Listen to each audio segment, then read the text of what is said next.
I'm starting to think seasonal allergies are some kind of bullshit. Like, not that they're not real, but that I have, in the last few years, gotten really bad seasonal allergies. And it seems like every single year, it is not only worse, but that everybody else is saying, oh, I read or heard, blah, blah, blah, this is the worst year ever for pollen or whatever. Yeah, of course it is. How is every year the worst year ever? And this sounds like something is wrong. How is every year the hottest year ever? I don't know if they're linked together, but it could be that it makes for, a greenhouse effect, let's call it. It might make for easier to have more growing things that produce more pollen. I have no idea if that is even the case, but doesn't it sound plausible? What I see is a problem that used to not exist as much, that now is exploding in existence, and it seems to affect tons of people. And the best thing we can do is take medicines that not only don't work, but that when they don't work, the people who tell you to take them say, oh, well, it didn't work this time because you didn't start taking it a few weeks beforehand, or, oh, you're building up a tolerance, it'll start working eventually. I mean, it's like, I feel like I'm spending whatever it is, $1.50 a day on these pills that do nothing. Every year, it's worse and worse. I don't know. So, I mean, when I was a kid, I used to take allergy shots because I had bad allergies, and that made them a lot better. And I heard adults do allergy shots sometimes for seasonal allergies. Do any of you have, you in the chat, does anybody have experience with that? Because I would gladly do allergy shots again if it could fix this. Because every year, at least in the spring, sometimes also in the fall, I'm just useless for like 2 weeks. And with a combination of like sick kids season in the winter preceding this, it's just exhausting, and it makes it hard to do anything. You should try some homeopathic, however you pronounce it. Some of those remedies, because I hear they work really well. Oh, I'm already taking them by not taking them. I'm taking the maximum effective dose by not taking them at all. Right? Like divide by 0, something like that works out, right? So let's do some follow-up. And it starts with, we got a lot of feedback about how Walmart is energy efficient, and I don't even recall having talked about that in the prior episode. I remember talking about energy efficiency, of course, but I guess one of us made some sort of flippant comment about it, and have... Yeah, that was me. I threw Walmart under the bus because they're the standard bearer for a terrible, giant American company, right? And so I just assumed that they were also the type of company that would pinch pennies and not bother investing in green energy. But that is not the case. We will link to Walmart's website where they were talking about their renewable plans. They plan to be 100% renewable energy by 2020. So they're not quite where Apple is today, but they have plans to get there. They have a whole big page on their website about sustainability. I hesitate to say this because I'm sure we'll just get more email from people telling me that Walmart doesn't do anything bad ever. Well, that's not true. I only wish that their sustainability that they have on this page extended to the sustainability of their workforce, as in paying them enough to be alive and healthy and not relying on, if they can't get pay and benefits through us, the government will pick up the slack. Anyway, I don't like Walmart, have you noticed? But they are actually doing solar stuff, so I was wrong on that. So there you go. Walmart boosters. They're out there. In Walmart's defense, which is probably a phrase you will never hear me say again. But in Walmart's defense, if you look at other retailers like Amazon, for instance, it's often not a lot better. It's mostly what's mostly at fault here is retail is a terrible and extremely cutthroat business, and government regulations on things like minimum wage simply don't go far enough. Okay, please don't email us. Next topic.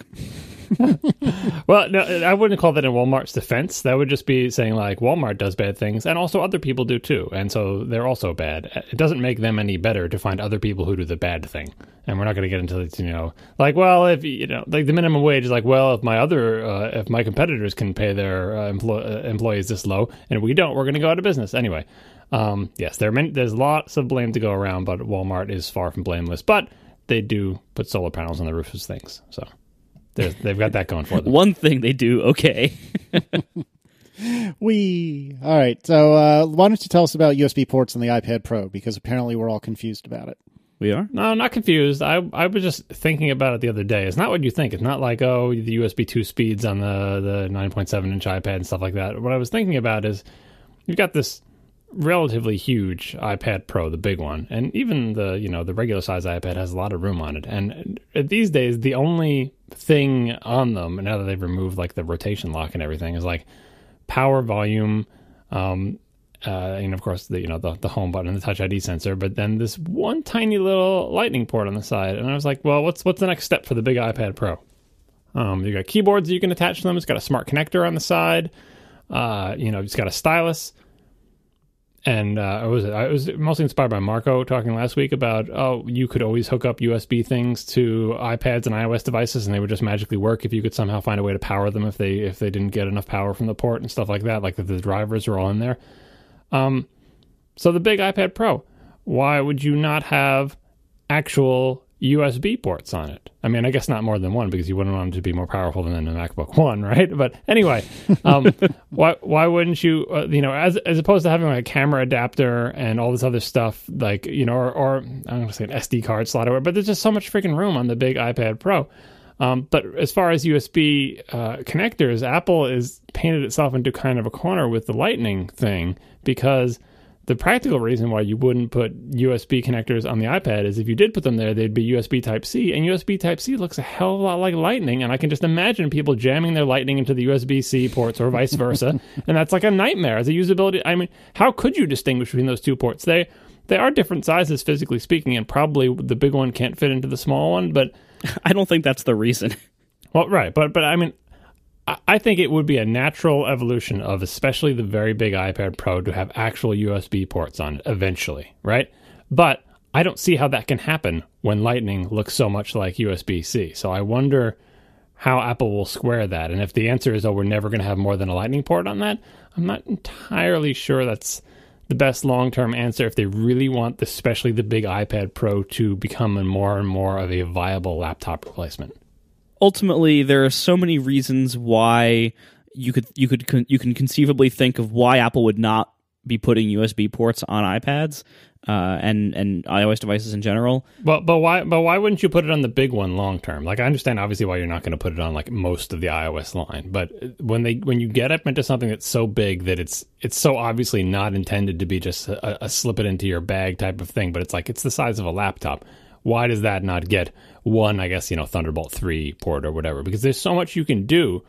Like, there's so many doors that opens in terms of how usable is it on your desk as opposed to when you're walking around with it, that it's almost a shame to be constrained by Lightning forever. I mean, it's possible they will at some point. Never say never with Apple, and especially with a product line that is kind of on the way down. It's sales wise, like Apple has done a lot of things with the recent iPads that we thought they'd never do. In an effort to broaden it or help it find its feet, or help increase sales in some way or another. So I think they very well might do something like that in the future. I think there's lots of reasons why they haven't done it so far, and I think they can very easily get past the physical challenges of how do you fit a port, and then how do you avoid confusion with the other port. I think they can get around that with either by punting and not solving the problem and just putting a USB-C port on there, which is not that unlikely, or just ship a dongle or something. I mean, make a new standard of USB micro C and declare it an industry standard, even though nothing else besides Apple devices will have it for 3 years. And then that's they could solve that problem. Like that is not the reason they're not doing it. And if they wanted to do it, they would get around that problem. Yeah, I would like to see how they would get around it, though, because USB Type-C seems like, supposedly Apple had a lot of influence in that connector. It looks a lot like Lightning. It's, from all accounts, a pretty good connector as far as those things go. Having to come up with a new one just because the existing one that hopefully by that point everybody in the industry actually uses, and it really is an industry standard because Apple didn't make it up, having to come up with one more weird connector, I don't know. It seems like a shame to me. It seems like a shame in the same way that it has always been a shame, and it continues to be a shame, that Microsoft chose the same modifier key as Unix, meaning that if you want to do Unixy stuff on Windows, it's a battle between the Unixy environment and the Windows environment of like, Control C, does that mean, send the interrupt signal or copy text? And it depends on where you are. Whereas Apple, through mostly accidents of history, happen to not have that problem because the Mac operating system uses the command key and to a much, much lesser extent the control key. So the control key is almost entirely available to the Unix environment. So when they did the chocolate and peanut butter combination that is or was Mac OS 10 and now is OS 10, it was beautiful and you didn't have to worry about that conflict. And I feel like Apple is on the Windows control key for the OS side of the equation with its Lightning ports, basically making it a little bit extra bit of a pain in the butt. They have a problem to solve, whereas these devices that are just USB-C from top to bottom won't have that problem to solve. Their only problem will be like, how many of these USB-C ports do we put on our cool new laptop replacement tablet thing? I forget if the Surface has USB-C ports on it, but anyway, if they wanted to, it seems like a thing they could do much more easily than Apple. And it's one of those problems where it's like, well, couldn't Windows have changed that? But they added the Windows key. They could have changed their modifier, but it has so much inertia and it would annoy so many people that Windows continues to lurch along with the control key being the modifier for everything. Well, don't worry. Windows will never have any kind of Unix support. Yeah, did you see that Ubuntu thing? Yeah, I know. I don't think. I mean, that's Unix is never going to change. You're not going to take the control key away from them, and it's in the grand scheme of things, it's a small issue, but it's one of those things that makes me happy about my combination of Mac and Unix every time I deal with it. And looking at the iPad and that Lightning port and the USB-C port shape, it makes me furrow my brow a bit. So, I mean, this is not on our topic list, which is why I'm going to derail us into talking about it. Why do you think they haven't put a USB port on an iPad so far, and what do you think they could do with it? I mean, I think the former is easy to explain. Like, why they haven't done it so far, I think the big things are that it seemed like the past, they wanted to move forward from that and didn't want to build in support for all these devices and deal with all the technical and software complexity of that. And also, they kind of like things to be all all kind of enclosed. For instance, one of the things that you would want a USB port for would be additional storage, and they don't want you to do that. They want you to buy it from them. So I think there's lots of reasons why they haven't done it before. What do you think could motivate them to add USB-like ports for kind of general use on the iPad Pro? I've seen people use the little camera connection kit that has a USB port on it. And the only time I think I've ever seen it was you doing live broadcasts when we're in San Francisco for WWDC. I know that Jason Snell is, played around with it, as have others, but I cannot think of anyone other than you, Marco, that I've ever seen use the USB to Lightning or in the past USB to dock connectors. So I just don't feel like there's much of a market for it. Like, I can't think of anything that I would want to plug into my iPad other than maybe the memory card from my camera or the camera itself, hence the connector, the dongle being called the camera connector. I don't see why one would want this. Well, it's a kind of, as with all these things, it's in a race with we talked about this many shows ago, it's in a race with the wireless technologies, right? So there's lots of wireless standards out there for everything from wireless display to wireless power to all, obviously we have wireless networking and that has become pervasive.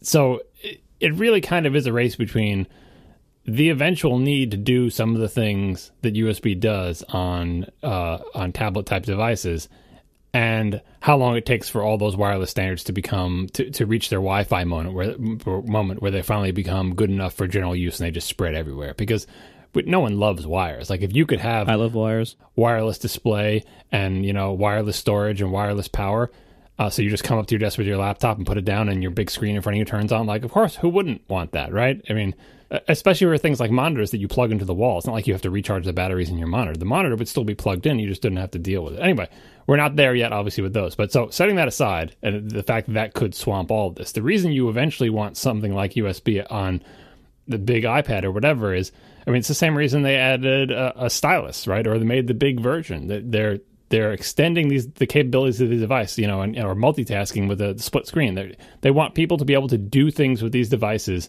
that they couldn't do with the simpler ones. And it's because they're becoming more powerful. They're becoming, there was someone posted recently, I think it was Jeff Atwood tweeted something about like, look at all of the CPUs that have ever been in, I think it was Microsoft Surface, or I forget what it was, some other, slim sort of something that people accept as a laptop replacement. And look at how many of them are slower than the iPad Pro, right?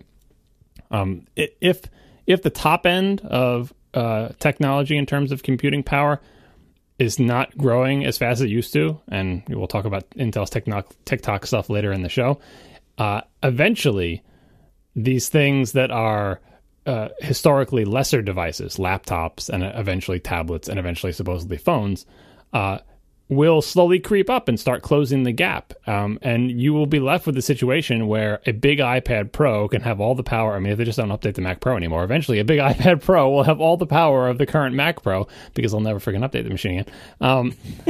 And if you have a small, it's again, if the price and size of compute starts dropping to zero, then you will want to have a little thing like that you carry around with you in your bag that you chuck on your desk, and that when you do so, you can connect to all the peripherals that you'd want in a big desk environment. You could have multiple monitors hooked up. You can have larger storage. You could have wired networking for faster transfers. You could have all sorts of other peripherals. And the question is, do you need to plug them in, or are they all wireless? So at this point, with today's technology, a lot of them you need to plug in. So that's why I'm saying like a Thunderbolt 3 port, like we keep saying USB. But, you'd hook it up and you'd have 2 external monitors. Maybe you hook it up and you have a big, giant touchscreen that's like 27 inches that's, like laid out on your table instead of being in front of you or whatever, so you could do more complicated stuff. And it's like, why wouldn't I have a desktop computer to that? How can an iPad drive peripherals that powerful? Eventually it will be able to, again, especially if the top end it continues to grow more slowly than the bottom end. So I feel like the functionality currently enabled by a Thunderbolt port or a USB 3 port inevitably will come to tablet class devices, assuming tablet class devices still exist, if not like VR devices or whatever. The only question is, when that comes to pass, will we need to use a USB connector to do it, or will it all be wireless, or will there be some other standard? So here's an interesting thought experiment. We've had wireless things in general, wireless protocols, wireless networking, wireless device interconnection standards, things like Bluetooth, Wi-Fi. We've had these things now for a long time in technology terms, over 10 years, where we've had these things. Not only have they been possible, but they've been like ubiquitous for over 10 years and very widely supported and really quite mature for what they are. And yet, if you look at the devices we use, with the exception of things that are fully integrated like iPads, but if you look at like a laptop or a desktop computer, things that do connect to other peripherals or other pieces of hardware like monitors and stuff, almost all of that is still using wires that was using wires 10 years ago. Like, it seems like as the wireless things have gotten better, so have the wired versions of the various connection protocols and everything. And everyone's still using wires for lots of good reasons. Like, I love wires because they simply work better most of the time. Like, they're usually more reliable. They're often faster. They can go in places where wireless kind of can't, like high interference environments or, certain restricted areas like planes where you don't necessarily need a bunch of wireless stuff. They have advantages in things like power delivery and battery usage and everything else. So wires are kind of, I think they're here to stay. Like, everyone always assumes that in the future, everything will be wireless, as you said, like, interfacing with your monitor, interfacing with the stuff on your desk.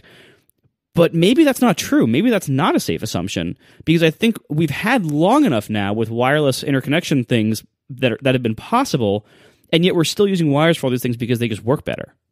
But no one uses wires for networking anymore. They take the Ethernet ports right off the devices. Like, as soon as Wi-Fi was good enough, not good because we always know it's flaky, it's slower. Like, we all know the limitations of Wi-Fi. It's you get interference from your microwave oven, and you have interference from your portable phones and your thing, and you can't get on the network, and you keep dropping. Like, Wi-Fi has problems, but as soon as it got good enough, people were like, well, screw these things, because no one wants to walk from place to place or run wires through their house or plug things in or whatever.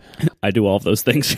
But some things it's just not possible. Like, having the wireless display technology, so you don't all those sort of laptop docks that you see in offices and the many different incarnations they come in, and then no, I don't want a dock, I just want one cable to plug in or whatever it is. It's not that bad to plug something in, but if you told those people in the same way that we told them, hey, every time you sit down at your desk, you won't have to plug the Ethernet cable in and out anymore. It doesn't seem like a big deal. Like, who cares? I plug in one cable, it's fine. It's really convenient. It's it works every time. It's not a big deal. But Wi-Fi just wiped all that stuff off the face of the earth. There is no equivalent to Wi-Fi. I would say Bluetooth isn't even the equivalent to Wi-Fi, because I think Bluetooth is still not past the level of non-flakiness for anything except for devices that never move. Keyboards and mice, I think people more or less accept Bluetooth, but then there's the annoyance of the battery charging that wasn't there with wire, so it has a downside. So I feel like Bluetooth is borderline, but no other wireless technology for anything else like storage or monitors or anything like that is remotely up to the net win that Wi-Fi was. But it doesn't mean that they never will be. You just read any sci-fi book, like, technologically speaking, there's no reason you couldn't have really sophisticated, high-speed, ubiquitous, short-range, high-bandwidth Wi-Fi, and even the power delivery stuff. So you're saying on a very long time scale. It doesn't have to be that long. I mean, do you know people who use wireless charging for their phones?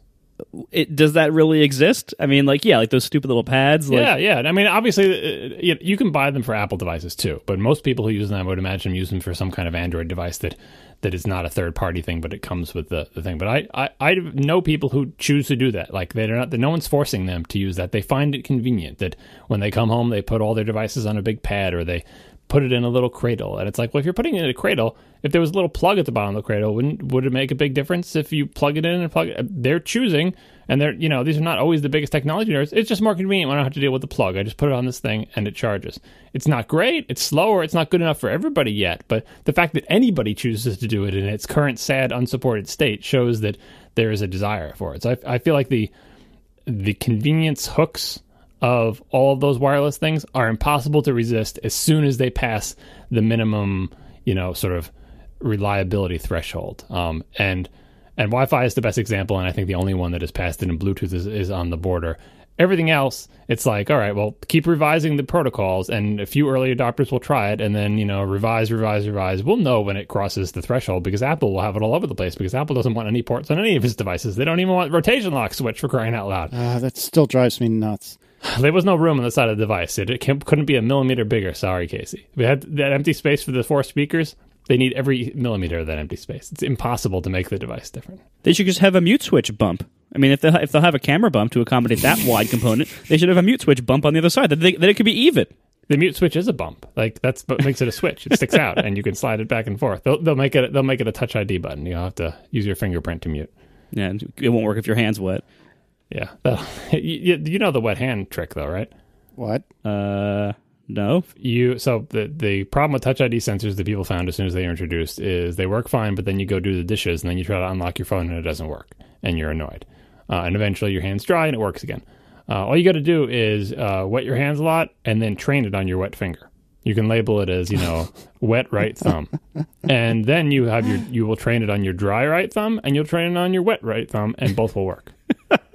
Life hack. Well, that was always so there was that like court case or whatever where somebody at some point ruled that the police can't ask you for your passcode, but they can force you to use your fingerprint to unlock your phone. So my contingency plan, in case I ever get questioned by the police and they force me to access my phone, suck your thumb. What would be to lick my finger for a second and then make Touch ID fail 3 times, so then it would require the passcode, and then I wouldn't have to let them in. Just bring Casey with you, and he'll spill water on your phone, and they'll never be able to use it. You got to do that before the waterproof iPhone 7 comes out. Yeah, I think honestly, it's already too late, because the 6S is already almost waterproof, right? Isn't it like fairly waterproof? I think it's only waterproof on YouTube. In the magic realm of YouTube, you can put it in a glass of water and it's fine. If you do it at home, it instantly dies. I don't even know where to go from here. Are we in follow-up? Are we like 3 topics deep? I don't even know what's happened to this show. We've got 1 item of follow-up left. Oh, God. When you're in charge, Marco, everything takes a turn. He's never in charge. No, this is a life lesson. Exactly. I'm not in charge. I just kind of took charge, because that's how life works. God. You need an agent of chaos, as they say. Yeah, something like that. No one ever grants you authority. You have to take it. All right, well, I'm taking authority and saying let's get through this one damn last piece of follow-up so we can get into the real topics. Our sponsor this week is Casper. Casper is an online retailer. You're the worst. I know, but Casper isn't. They're an online retailer of premium mattresses for a fraction of the price. The mattress industry has inherently forced consumers into paying notoriously high markups. Casper revolutionizes the industry by cutting the cost of dealing with resellers and showrooms and passing that savings directly to you, the consumer. Casper mattresses provide resilience and long-lasting supportive comfort. It's one of a kind. It's a new hybrid-style mattress that combines premium latex foam with memory foam. So it gives you the best of both. You don't have like the super hot feeling of memory foam pure mattresses, but you still get that kind of nice cushiony support with this combination. Now, mattresses, usually for a good mattress, you're paying well over $1,500. But Casper mattresses cost between $500 for a twin, all the way up to $950 for a king, and everything in between for the various sizes. Now, these prices are incredible. $950 for a high-quality king mattress is just unheard of. Now, Casper understands that buying a mattress online can have you wondering how this is possible. So it's completely risk-free, and they offer free delivery and free returns within a 100-day period. It's that simple. So here's how this works. They ship you the mattress in like a kind of file cabinet size box. It's kind of this compressed state because it's foam, so it can expand. When you open it up, it expands, kind of fills the room, and then you have giant mattress. You sleep on it for 100 nights. And if you don't like it at the end of that, you can call them up and they will arrange for a free, painless return. They'll send somebody to your house to pick it up. All for free. So it's totally risk-free if you don't like it. Chances are you will, though, because this is an obsessively engineered mattress at a shockingly fair price. These two technologies, latex foam and memory foam, come together to give you just the right sink, just the right bounce. With this risk-free trial and return policy, just try it for 100 days. Try sleeping on a Casper mattress, free delivery, painless returns, and these mattresses are made in America. Check it out. Go to casper.com/ATP. And you can get $50 towards any mattress purchase by using code ATP. Terms and conditions do apply to that. Thank you very much to Casper for sponsoring our show this week. All right, John, your crowning moment has come. Tell us about what's going on with your TV. Has it come? We'll see. So more than a year ago, because we revisited on the 1-year anniversary, more than a year ago, I banished my PlayStation 4 from my beautiful plasma television because mostly what I was doing with my PlayStation 4 was playing Destiny, and Destiny had a heads-up display that's on screen the entire time you're playing that is 100% opacity and doesn't move and doesn't change that much, and it was burning in on my display. And I revisited a year later to see if the retention had faded, and it had faded to be almost entirely invisible, to be replaced with the Cartoon Network logo, which was also banished from my television. Anyway, so when I banished my PS4, I got a gaming monitor, I brought it into another room, and that's how I've been playing Destiny, still the main thing I do with my PS4, since then, for more than a year now. Of course, when I pulled my PS4 from the TV, Destiny was new to me. It wasn't new. I got it around the time of the first expansion. Yeah, I think the first expansion. A little bit after. And I, complained on the Bungie forums. The Bungie's the maker of the game, and I say, it would be nice if you had an option to make the HUD translucent or dim it, or do some other thing that would help with burn-in.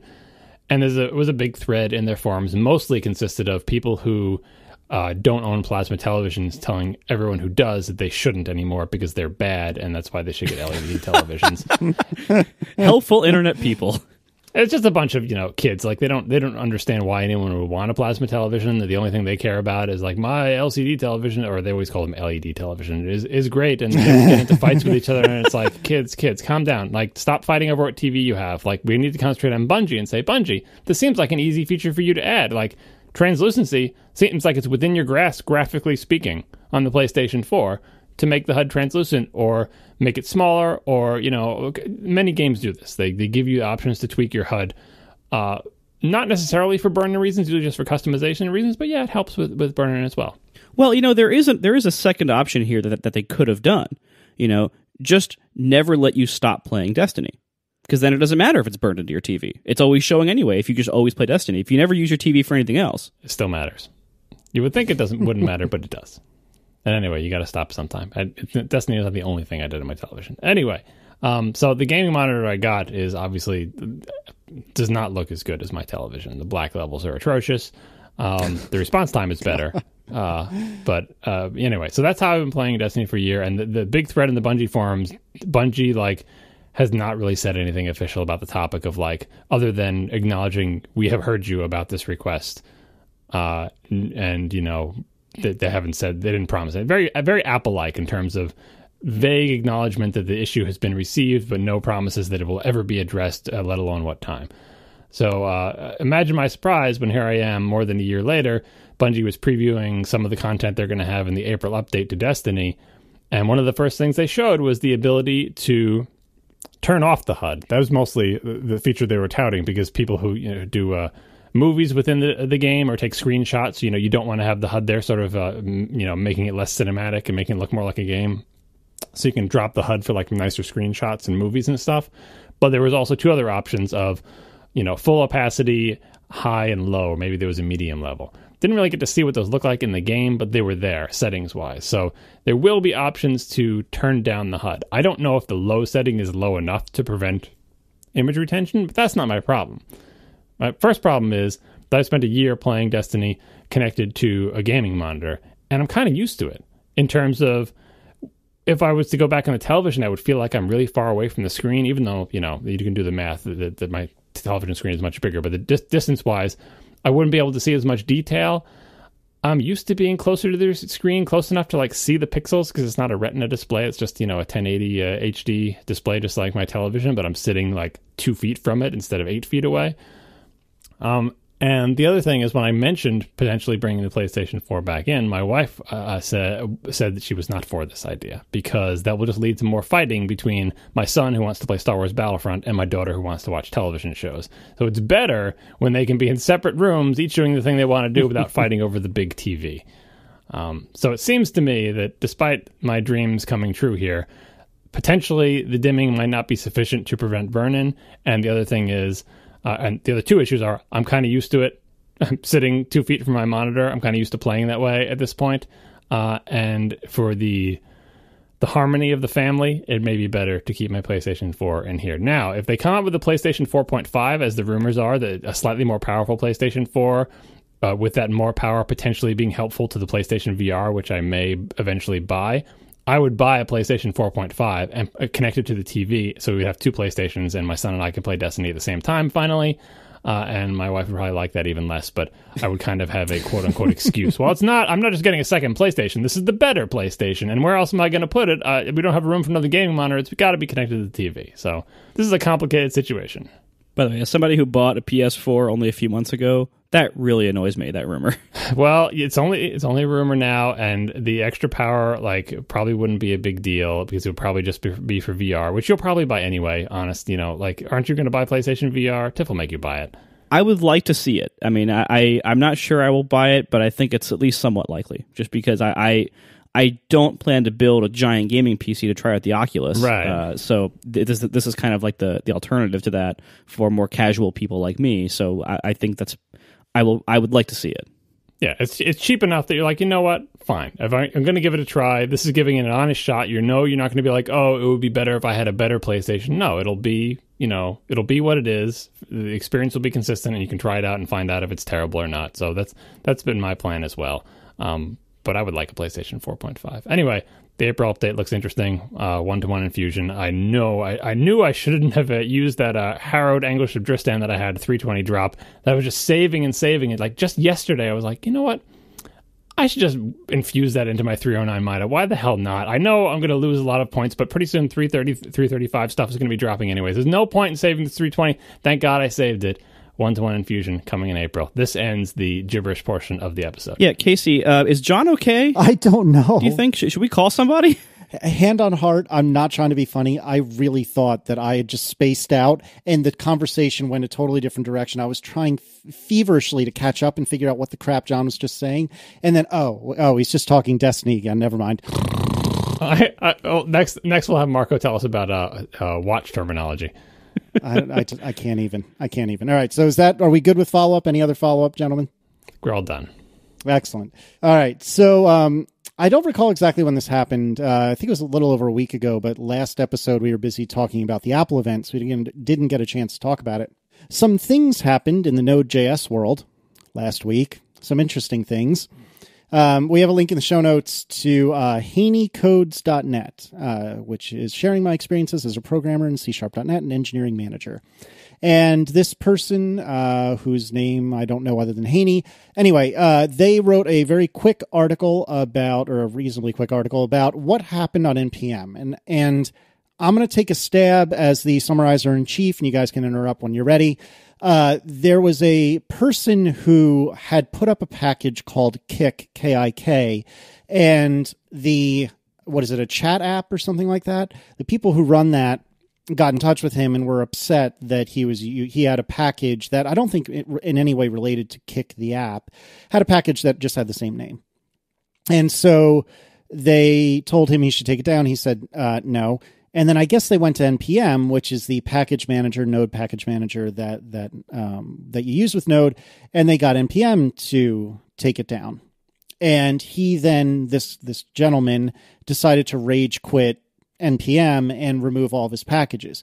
So far, this is a kind of amusing but unremarkable story, except that one of the packages that he removed was a package that, what was this called? Left pad, was it? It was like a 12-line string function. Yes, you are right. It is called left pad. It is a 12-line or 11-line function that just pads a string on the left-hand side. And apparently a lot of very popular packages took this as a dependency. So in other words, when you're writing code in the modern times, you usually have a package manager, something like CocoaPods or NuGet or NPM, or what does Perl use? Something ancient? Something ancient? Yeah. Everything in Perl's ancient. Something with actual tests that run against the code so you can tell whether they actually work. I couldn't resist. But that's CPAN, right? Or something like that? You got it. Okay. So most modern development platforms and Perl have a package manager, and NPM is the one for this. And when you have this package manager, it makes it very easy to import somebody else's code. So apparently what all of these packages did, including some very, very, very popular ones, was they imported this left pad package, and this entire package was 11 lines of code. Well, when this package disappeared, that meant that anyone who had already downloaded it was okay, but if you tried to, say, code on a new machine, or in many cases redeploy, then this package was gone, and all of a sudden everything broke. And because so many popular packages took this as a sub-dependency, if you will, like half of the Node ecosystem broke.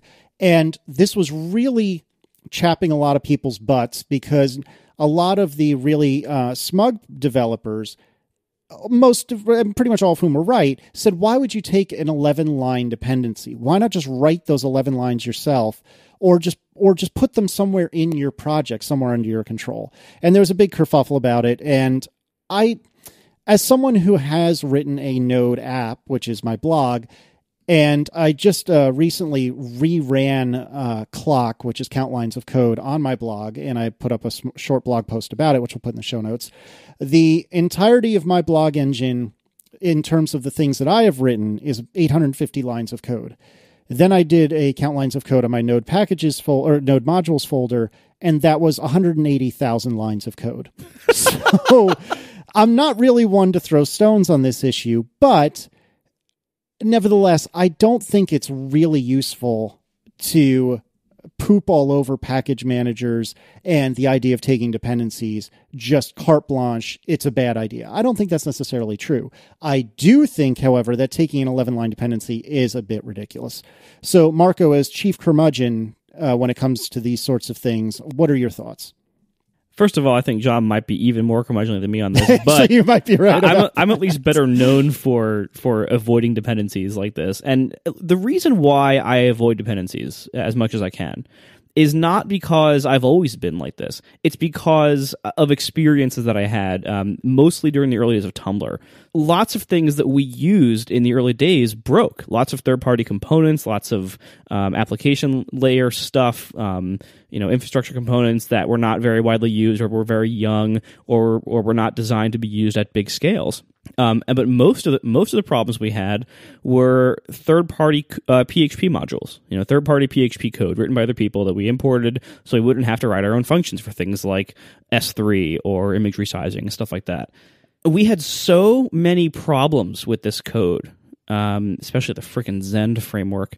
I don't know if it's good now, but it sure wasn't then. we had so many problems with like almost every third-party library that we used, that we eventually just said, you know what, we're just going to not use any anymore, because every time we would use one, literally, not just sometimes, literally the majority of the time, 6 months later we would be ripping it out and replacing it with either another third-party one that would break 6 months after that, or finally we'd write our own, because they just were of low quality and were not designed for a high needs environment, or were not designed for edge cases or whatever else. Because a lot of third-party code out there, there's this myth that open source stuff will be really well tested and will kind of be like battle hardened, and you can rely on it more than stuff you write yourself. But that's only true sometimes. That's only true for some things. That's how true that is kind of a function of how popular that code is. So if you're using something that is in use by everybody, from Facebook down to Casey's blog engine, chances are that's been well tested and that the bugs have been found and the edge cases have been hit, and you're not going to be the biggest person using it, and you're not going to hit many problems. But when you're just pulling in third-party code from a lot of things, it's often hard to tell whether what you're pulling in is of that level of quality or not. And when you're in a young language or a module for doing something that most people don't need to do, kind of like a niche module. I don't know how to pronounce niche, by the way. It's niche. Forget it. But every time I say it, I worry about that. I'm the same way. I'm right there with you. Good. Okay. So we'll just agree that we're pronouncing it badly. Anyway, so the fewer people use the thing you're working on, and the fewer big people use it, the less reliable it inherently is, simply by being open source or a third party or whatever. So I just learned over time that I was better off writing stuff myself and avoiding dependencies. Even when they work well, they can cause issues, like when the version of something changes and it breaks other things. And package managers can solve problems like that most of the time, but I've never seen a single one that solved them all of the time in anything, Linux, languages. It's like when you add dependencies like this willy-nilly, you're really just adding work and risk. And the idea that you won't be able to deploy your site onto new servers because the original host of this 11-line function took it down, that's crazy. There are so many problems with that sound just crazy to me. Why are you not in control of that? I don't know. As somebody who has run large-scale services before, every dependency like that just, to me, is a huge liability. And occasionally it is worth using third-party code, but I think it's a lot less often than what people seem to be doing these days.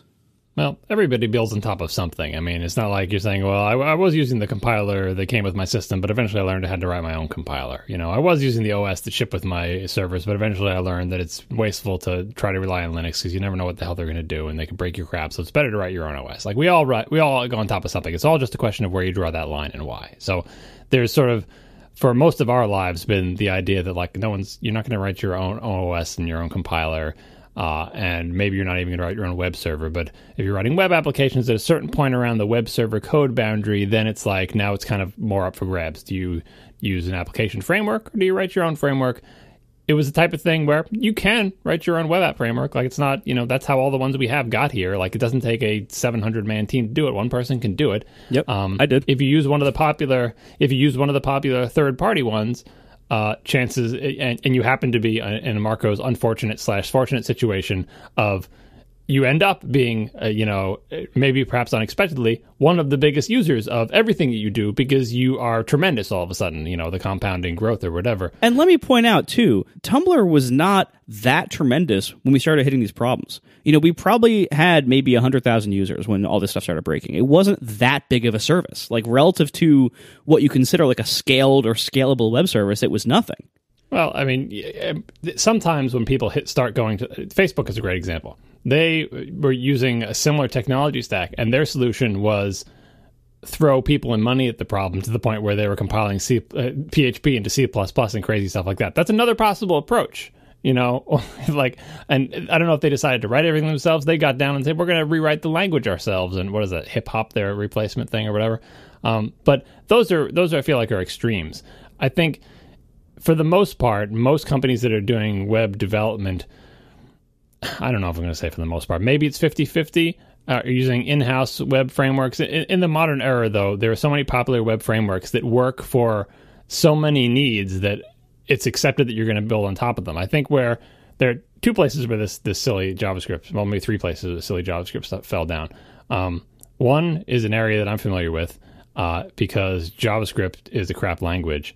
that is missing really important things that people want, right? And Perl started out as a crap language that was missing many important things that people wanted, and still today is missing some things that people wanted, which means that to sort of round out your language, Ruby has this a little bit to degree too, because they consider it an asset. To sort of round out your language and make it habitable, to make it comfortable, there's a minimum amount of sort of furniture you need to buy for the house before you can move in, and it's not part of the language. It's done in libraries, right?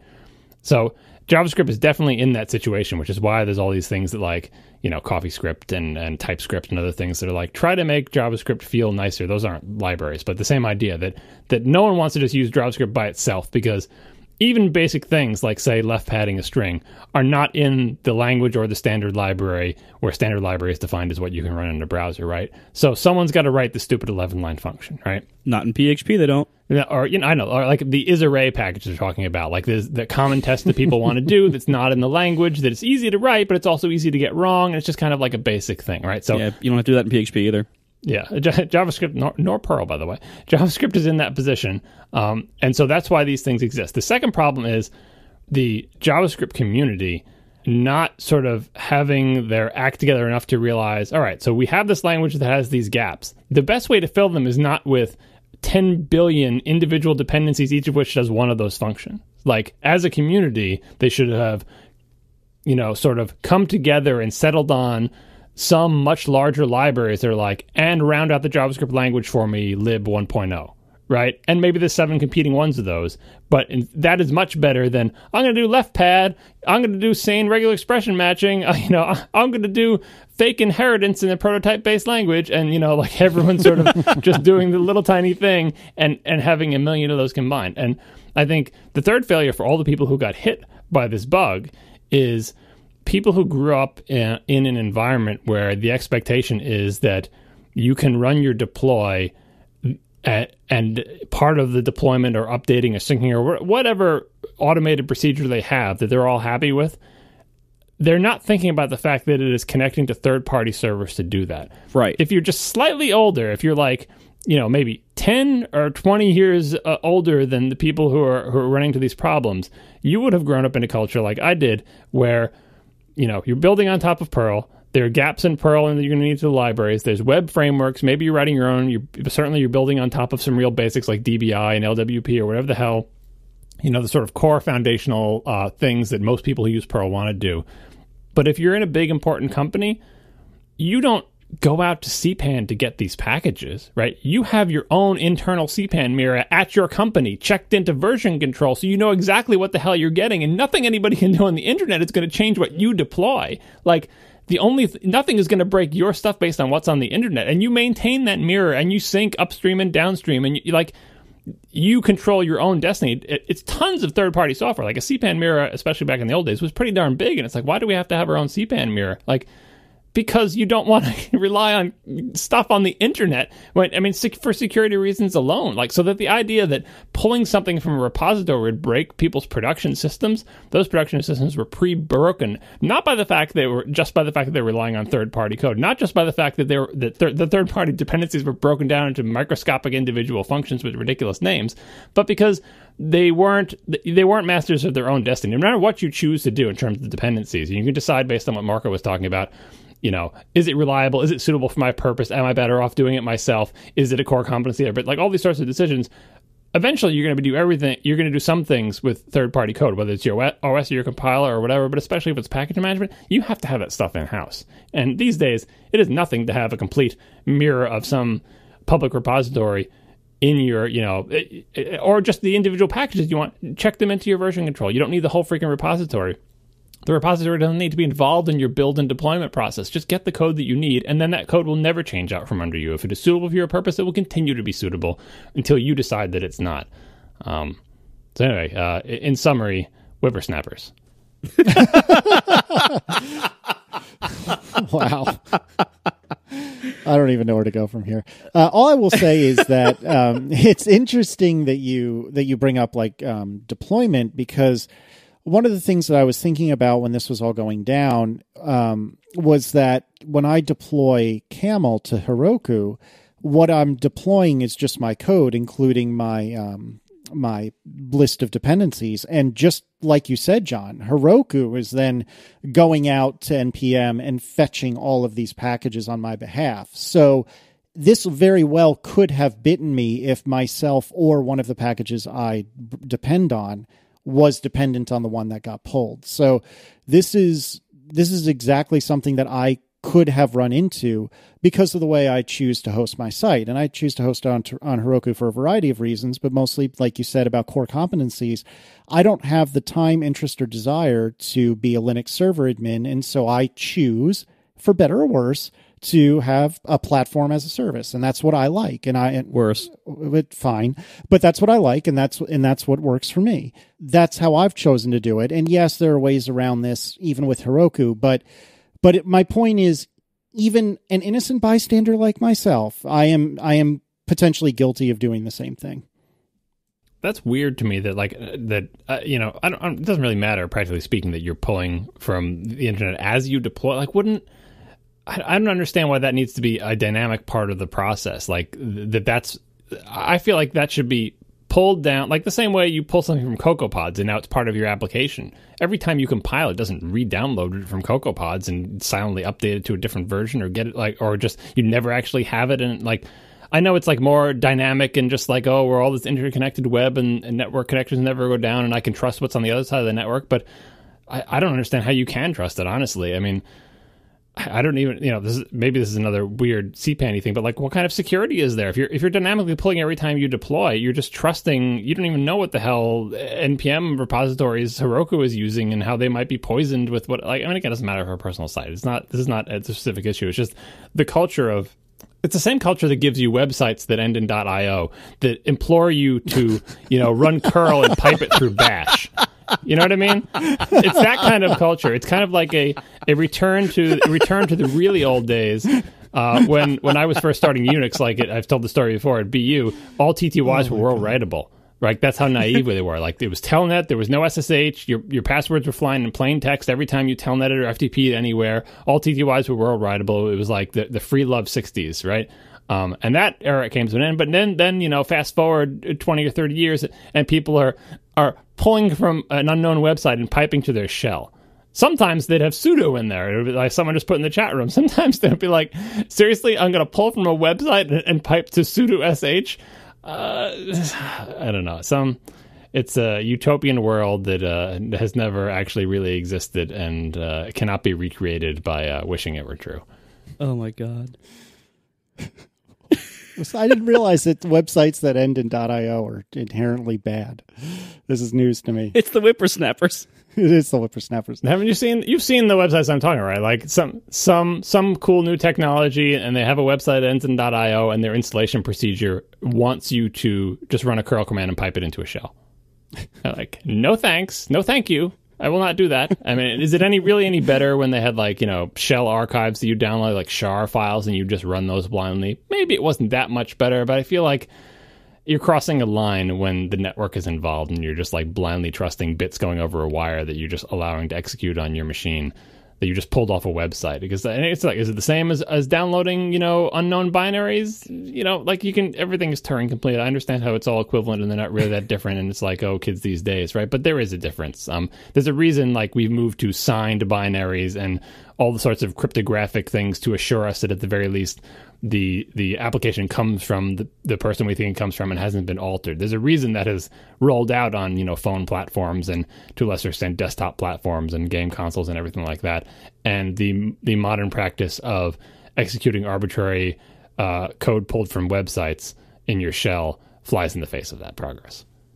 We are also sponsored this week by Warby Parker, who makes buying glasses online easy and risk-free. Go to warbyparker.com/ATP and order your free home try-ons today. Warby Parker offers contemporary eyeglasses that are extremely affordable and fashion-forward. Glasses should be viewed as a fashion accessory, and they shouldn't need to cost as much as an iPhone, so you can have more than one pair if you want. Now, Warby Parker offers prescription eyeglasses starting at just $95, including prescription lenses. That's cheaper than even the iPhone SE. Now, the titanium collection starts at just $145, including prescription lenses with premium Japanese titanium and French non-rocking screws. This sounds like a watch terminology, huh? They offer prescription and non-prescription sunglasses, so even if you're 20/20, there is something for you at Warby Parker. Now, all Warby Parker glasses include anti-reflective and anti-glare coatings, an excellent hard case, and a cleaning cloth, all no additional charge, because they don't want to nickel and dime you. Now, whether your eyesight is good, pretty good, or absolutely abysmal, they have you covered with a wide range of prescription options, from simple reading glasses to advanced digital free-form progressive lenses. For those of you with very strong prescriptions, they also offer ultra-thin, high-index lenses that avoid the whole, Coke bottle look from all that thickness. Now, buying eyeglasses online sounds tricky, but they make it easy and risk-free. The Home Try-On program lets you order 5 pairs of glasses to evaluate at home for free. They ship them to you for free. You get to try them on in the comfort of your home and get feedback from people in real life if you want to.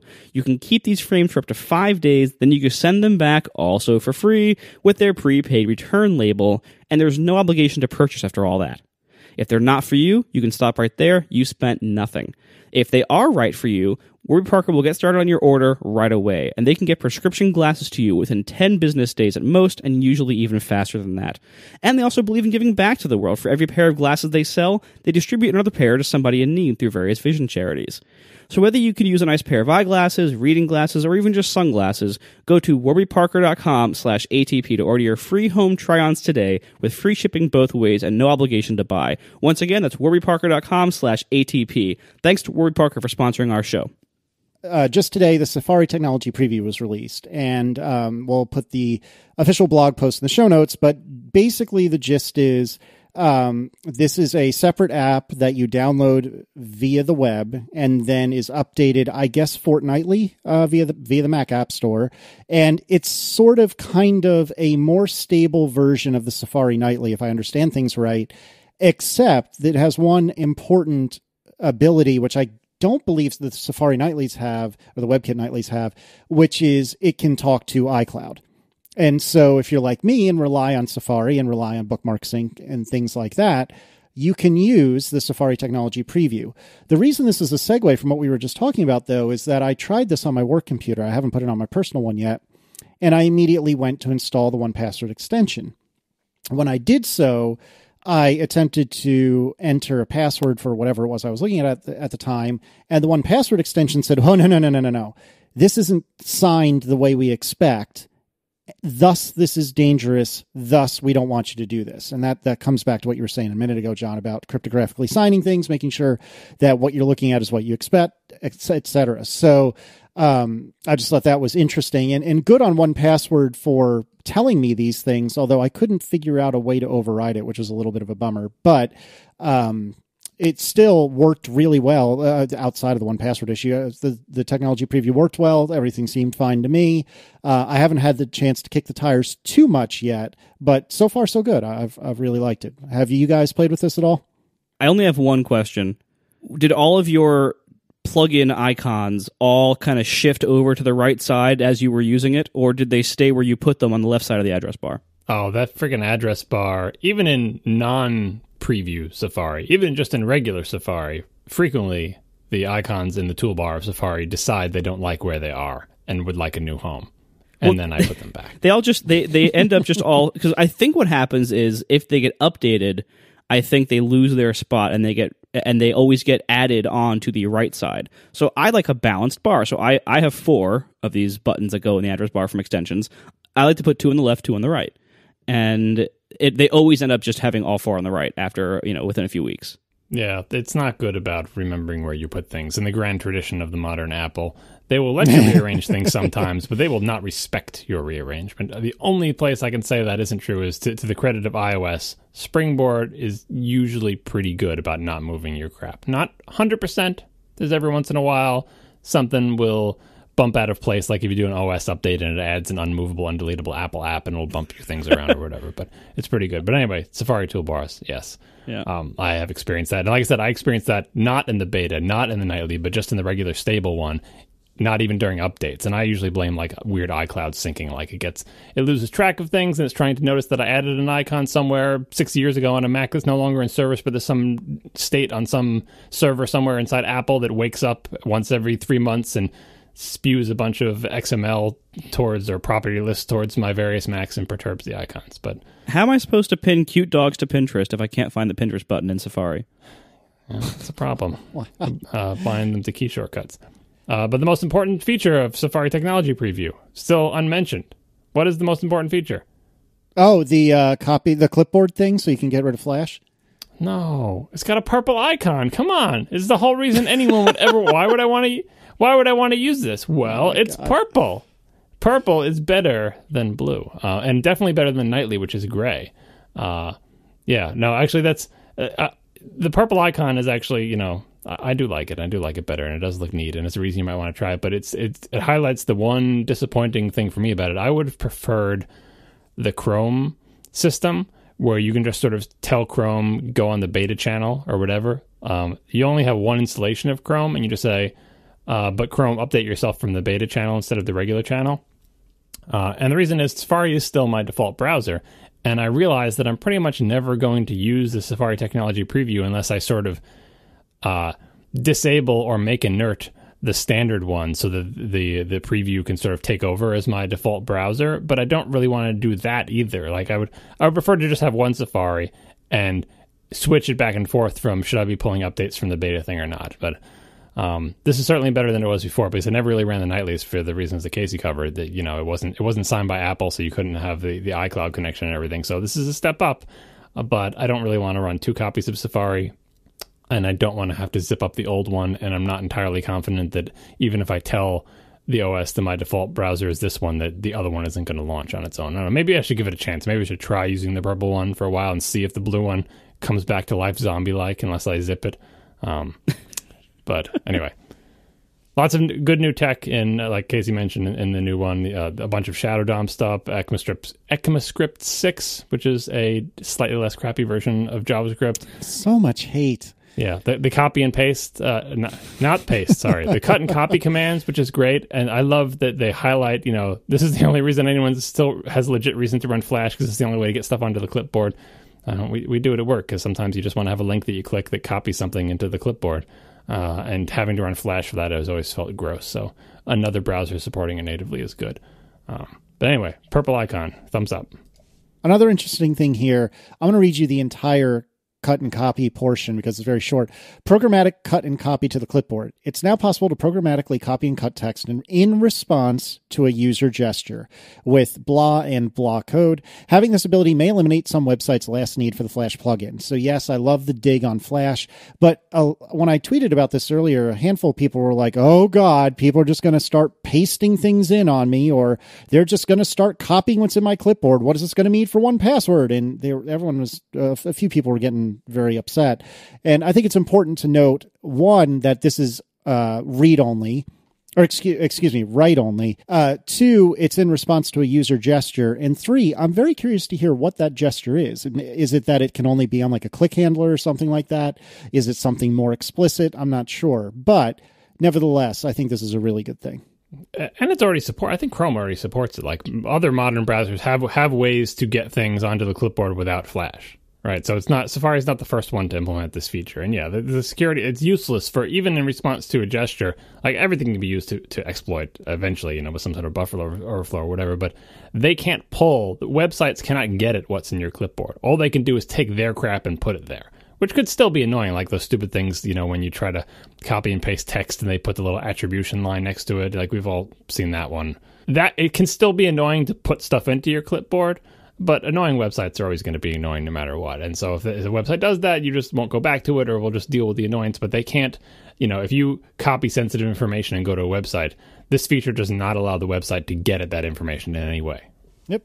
No, this is a good thing. And it's another example of a slightly more transparent Apple, which I approve of. I'm really pleased with the way 2015, 2016 have been with Apple being more transparent with Swift, with this. This is all good stuff, and they should be commended for it. Yeah, remember we talked about Safari as the new IE kind of stuff? Like, not that this is a direct reaction to that, but this specifically addresses a lot of the actual issues raised in that. Like, oh, why isn't Apple doing more on Shadow DOM or whatever? Like, the idea that they just had the nightlies and it was an opaque development process and you had to wait for the next version of the OS to come out to get the thing. Now this is, incremental step towards, even if you're not a developer and you're just a regular user and you want to get features earlier, here's a more convenient way to do it, even more convenient than the nightlies that we've been building for you for a year. And here's us talking about on our blog, because this is not the first blog post. The WebKit blog has been updated frequently to talk about the new features they're planning on adding and just been much more open about stuff that we previously would have had to wait for WWDC to sort of read the tea leaves of the WebKit work, or, because you couldn't even see all the WebKit work because Apple would do stuff internally and they wouldn't commit to the public repository until they were ready to release. And they're just being much more open about that process, including talking about future products to say, we're adding this, that, and that, and they're going to be coming in a future release, which is, like they've been doing with Swift, is unheard of from the old Apple, sort of talking about future features for products. Granted, obscure, techie, nerd-type products, right? That only web developers or GUI application developers really care about, but still, trusting that people are going to understand, oh, well, you promised this feature, whatever, if you see the whole development process going out in the open, you'll understand when things get booted out. When, this didn't make it in time for Swift 3. When inevitably some proposal doesn't make it in time for Swift 3, even though they talked about wanting to put it in there, no one will be mad because anyone involved in the process would have seen every step of the way why that thing didn't make it into the process. What else were you doing during that time? When everyone can see the process, it's so much more understandable. It's oh, well, that didn't make it into Swift 3. We're kicking it down the road. It doesn't seem like some sinister plan to withhold technology goodies from you. It just seems like the fallout of software development, which has all sorts of unexpected things. And when you've seen all those things happen in front of you, who can be, I'm sure someone will still find a way to be mad, but very few sane people will be mad about it. Our final sponsor this week is Audible.com, who has more than 180,000 audiobooks and spoken word audio products. Get a free 30-day trial at audible.com/ATP. If you want to listen to it, Audible has it. Listen to audiobooks from virtually every genre, anytime, anywhere. You can play Audible's audiobooks on phones, tablets, computers, even iPods. Audiobooks are great for flights, long road trips, or even your daily commute. Now, you may think you don't have time to read books, but you'd be surprised how many audiobooks you can hear each year, even if you only listen to and from work every day. Audiobooks bring books to life. Many of them are read by the authors themselves, which adds an extra dimension to the text. And with Audible.com, you can take risks and try new authors and genres without regret, because they offer their great listen guarantee. If you start an audiobook and don't like it, you can exchange it for another one for free. So see and listen for yourself. When you begin your free 30-day trial, you get your first audiobook for free, and there's no stress or obligation. You can cancel your membership at any time. Now, with more than 180,000 audiobooks and spoken word audio products, you will find what you're looking for. Get a free 30-day trial today by signing up at audible.com/ATP. That's audible.com/ATP. Thanks to Audible for sponsoring our show. So Intel has ended tick-tock, and I don't really know what to say about this other than I think it's pretty expected. So, John, what are your thoughts? I'm just kind of sad that I finally nailed down which one was the tick and which one was the tock, and then go and change the process. All the hard work I put in, I studied and studied. So which one is the tick and which one is the tock? Shrink is the tick. Okay. But it's not that it matters anymore. Now they have much more sensible names. So they had to come up with another, catchphrase or whatever, marketing term for their new strategy. Thunk? So instead of TikTok, or TikTok Thunk, they came up with, it's not great. TikTok was much better. So that team did a better job than this team in coming up with the acronym. But this was PAO, and that stands for Process Architecture and Optimization. And so which one is the shrink? It's the one that's called process. It's much easier now. They made that part of it easier, but PAO does not roll off the tongue like TikTok does. So it's basically, process is the tick, architecture is the tock. That's when they produce a new microarchitecture, a new chip that has a different number of execution units and different branch prediction and different cache size. And, it's a new architecture. And then they're adding a new third phase called optimization, which, as far as I'm aware, I'm looking at older articles here, we'll link in the show notes from NNTech. As far as I'm aware, they haven't really nailed down what's going to happen in the optimization phase beyond saying, well, it's not going to be a shrink and it's not going to be a new architecture. It's going to be this third time when we do other things. What can they do in optimization? They can make the integrated GPU better. They could, maybe make it use less power through more clever, power management or throttling or thermals or, I don't know what they're going to do in the optimization phase. We'll find out, but it's going to be a formal part of the process. And as many people in the chat room are snarkily trying to imply, like tick-tock may have been the strategy in name for the past year or two, but the sort of the length of the tick and the length of the tocks have been stretching out in weird ways. And really this 3-phase architecture is just more of an acknowledgement of what was sort of happening already. The timescales are stretched out more, and that Intel wants to recognize that and set expectations to say, we are going to do new process, and then we're going to do a new architecture, and then we're going to sort of work on the two of them together for a little while longer to give the next process a longer time to hopefully arrive on our new 3-phase schedule. So we're all sort of still staring at sort of the oncoming train of the end of Moore's law. The real end is very far out in the distance, theoretically speaking, but practically speaking, it's getting harder and harder to make things smaller and smaller with lithography techniques. And the research and the money required to go down to the next smaller size is like, the real next breakthrough has to be like, do we have to continue to use lithography, sort of shining, not so much light or, shining forms of electromagnetic radiation onto a thing to cause the areas exposed to react differently than the non-exposed areas. That's what we've been doing for our entire lives to make integrated circuits.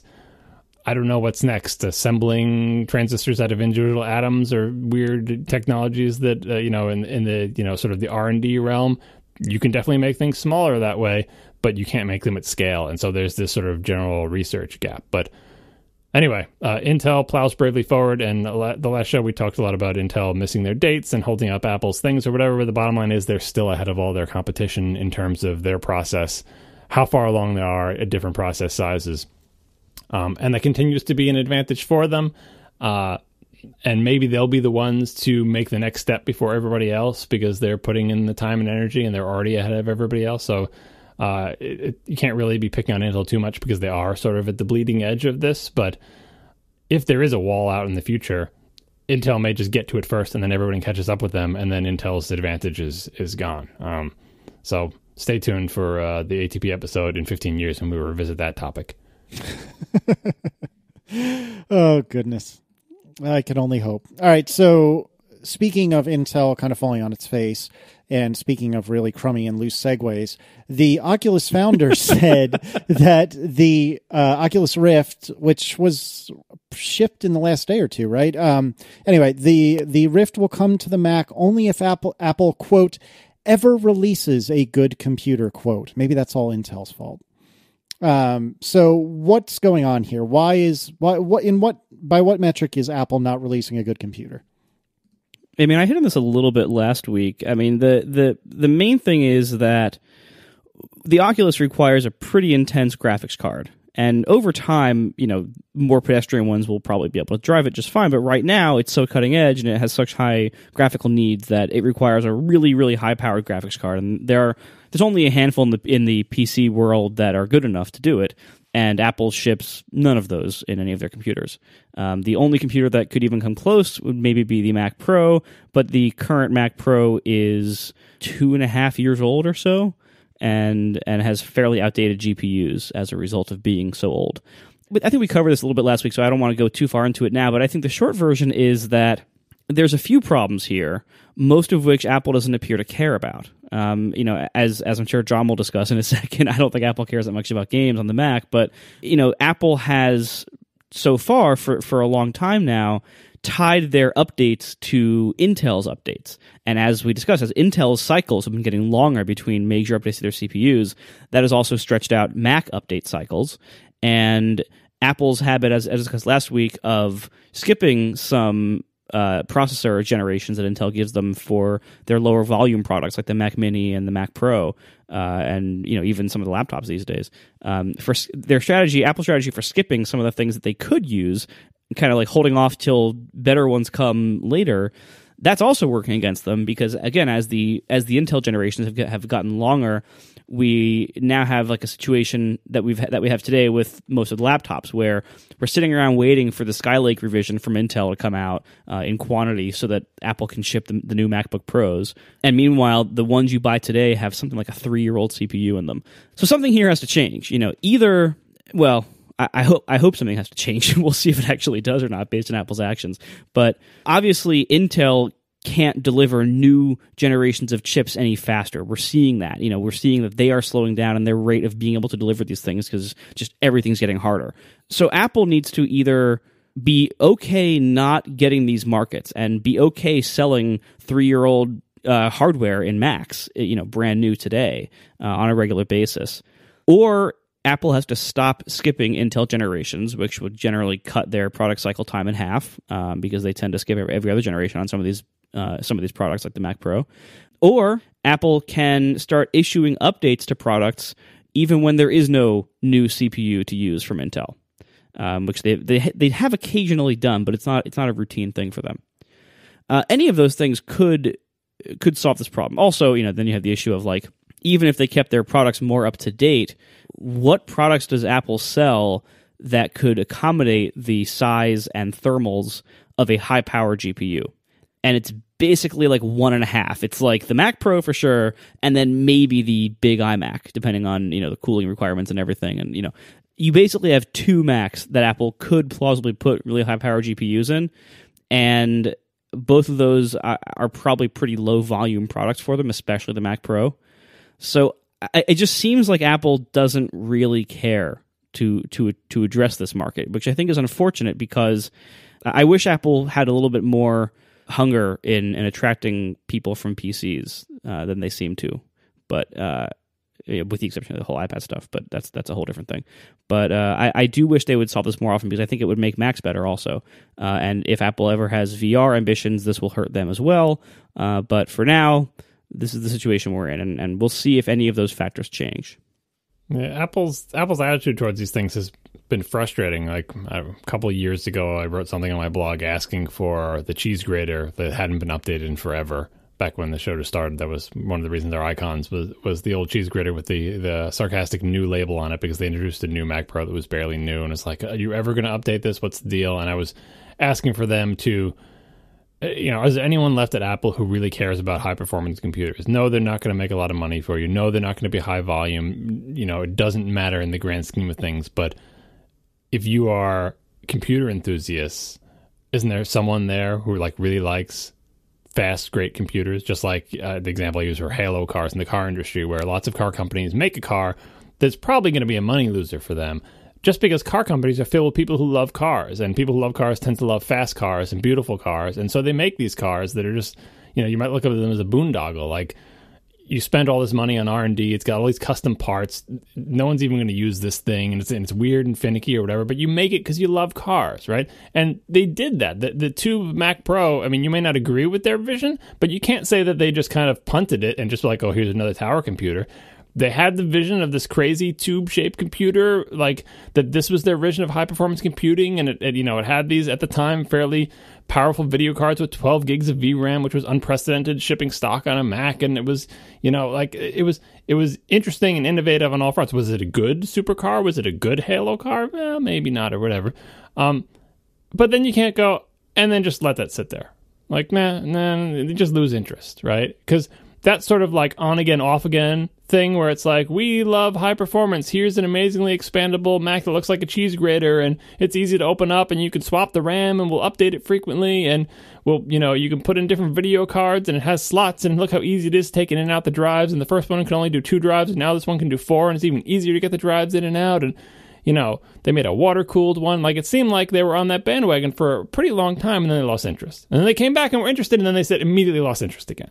And that's not a way to attract people who have similar sensibilities. Like, hey, are you one of the people who's like, a gearhead who loves, supercars and high-performance cars? Do you like big high-performance computers in some respects as an end in and of themselves? Like, you don't even need this, but you just think it's cool. The same reason people buy fast cars that they can never drive at the full speed that they're going to drive. It's like, if you're that type of, does Apple care about the customer? Sometimes they do, because there are people inside Apple who are like that, but then all of a sudden they don't again, and it becomes hard to trust the company. And so many things I've been reading lately about pros who, maybe these people who actually have legit need, like professional graphics people or professional 3D people, professional video people or whatever, saying that sometimes Apple it pays attention to them, but then they don't, and they're kind of tired of the rocky relationship, and they're going to somewhere that has more consistently supported them, and they're switching to PCs or whatever. Gamers have long since made that decision, and saying Apple has never really cared about gamers, and only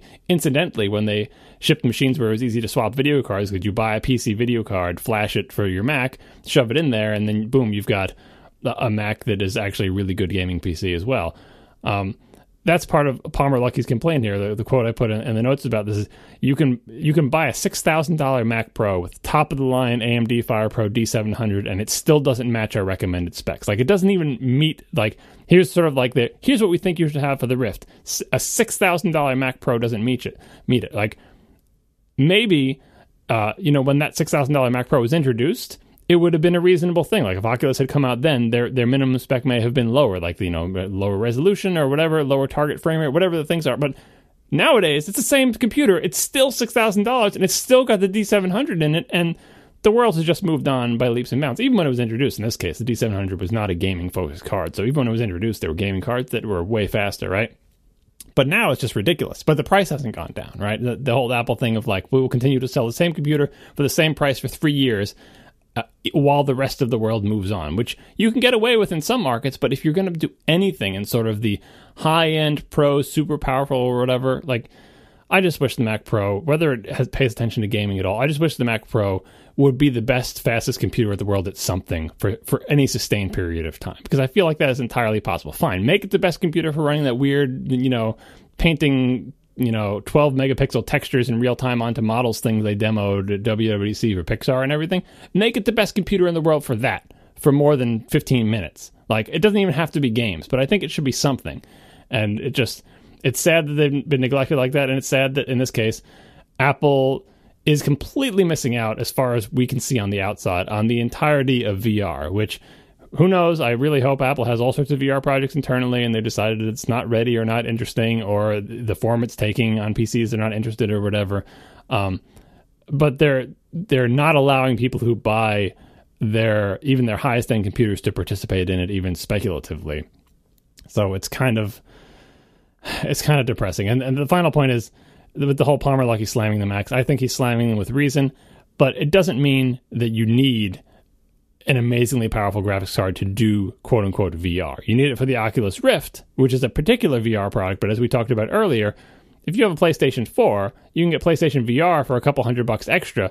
It's not going to be as good as the Rift. It's not going to be as powerful, but it will run on your PlayStation 4, which is nowhere near as powerful as the recommended system for the Oculus Rift. So VR does not equal Oculus Rift. They're two different things. There's a specific product, and VR as a concept. Hell, they have ones that you can use on your cell phone. Now, obviously, the Rift is probably going to be the highest end one or whatever, but you don't have to entirely miss out on VR because you don't have a fancy high-end gaming PC. If you're interested in it, as at least Marco and I both are, we'll try it out on a couple $100 thing we buy on our PlayStation, and it'll probably be weird.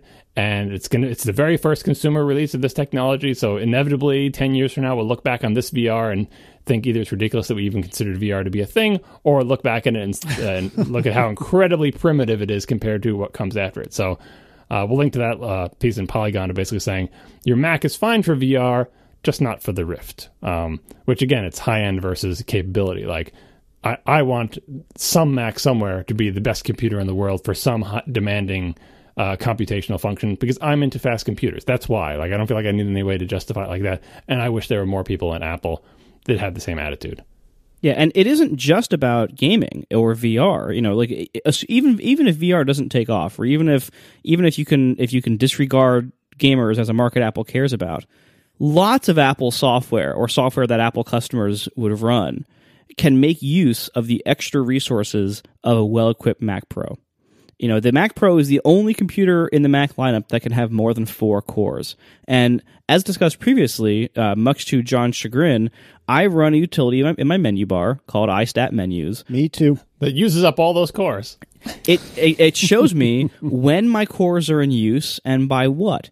And I've noticed, over the last few years, even though making software multi-threaded is difficult, and not everything can effectively take advantage of multiple cores, I have noticed in recent years that a lot more of the things that I do are taking advantage of multiple cores.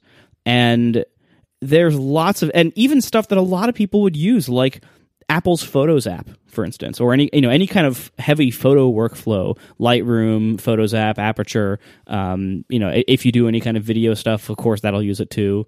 Lots of software that a lot of people use can take advantage of any amount of cores you give it, within reason. So, you can right now, the iMacs and the 15-inch MacBook Pros have 4 cores. I would love to have an 8 or 12 core Mac Pro. That would be amazing. But right now they're not that competitive because there's no reason to buy one right now with the prices and the age of them and everything. But like there's so much software now, so many common needs that lots of Apple customers do have that could take advantage of this. You don't have to just be a video editor or a high-end gamer to want a Mac Pro. And I can complain at length about the trade-offs made by the new Tube Mac Pro compared to the old cheese grater. It is overall a good product if it was updated on a regular basis, but the old cheese grater I think was a better one, honestly, in many ways. But I at least want some sign that somebody at Apple both A, cares about the Mac, which is I know a lot of the executives do care about the Mac, but sometimes it's hard to see the actions of that on the outside. And B, that somebody high up at Apple cares about high-end pro use of the Mac. And that is the part that's been seemingly fading in recent years, and I worry about that. It's one thing to exit the software game, to discontinue Aperture. Final Cut, I think they're still okay on. I don't know much about the video world, but I think they are maintaining that okay. Logic, they're maintaining okay.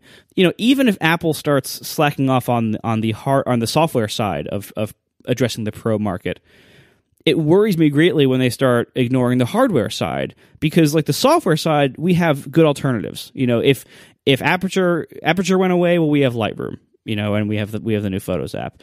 If Final Cut goes away, there's like Avid and other things people use. If Logic goes away, there's other audio editors. But if there's no more high-end Mac hardware, you have to abandon the entire Mac platform to have an alternative to that, which is a really high bar, and it's a really big ask, and a lot of people like me don't want to do it. I don't want to abandon the Mac. I don't want to build a Hackintosh or switch to Linux or Windows.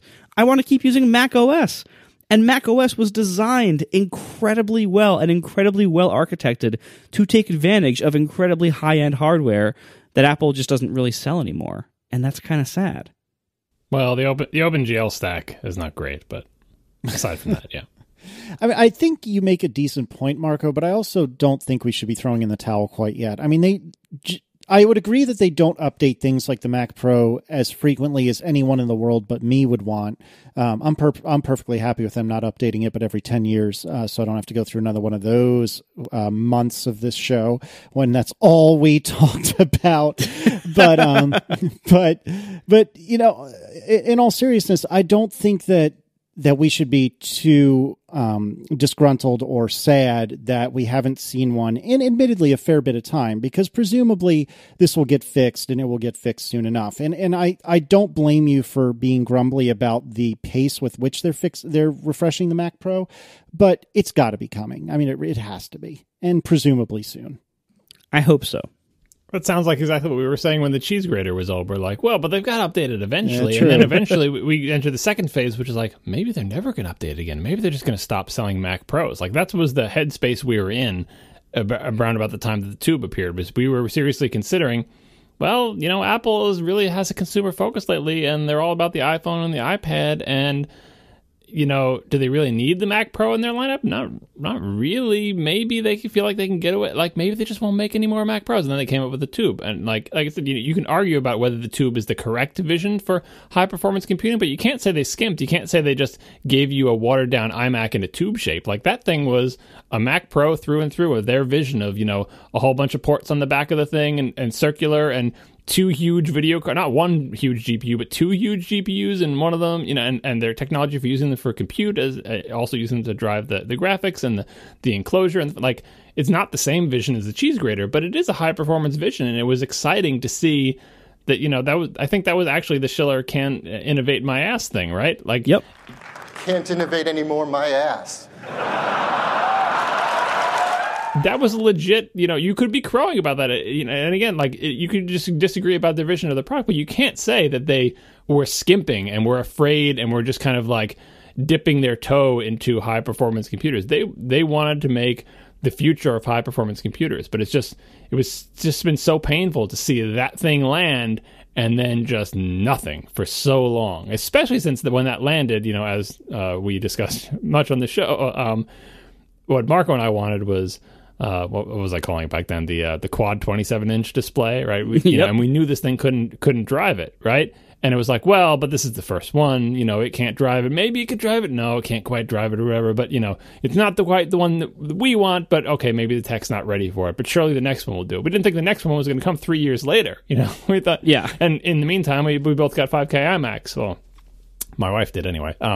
So we've got our display, but it's not in a Mac Pro, and the current Mac Pro still can't drive it, and we assume the next one will be able to drive it, but we don't know when that one's coming. And even that's a question mark, honestly. Like, whether the next Mac Pro will be able to drive a 5K display is honestly still a question mark. But to me, like, I've complained in the past about the drive-by software updates, that like lower priority things seem to get like these drive-by updates where like they'll get attention for like an hour. You'll have one engineer working on something for like a week and then never allowed to touch it again. And that's how you get something like the El Capitan disk utility.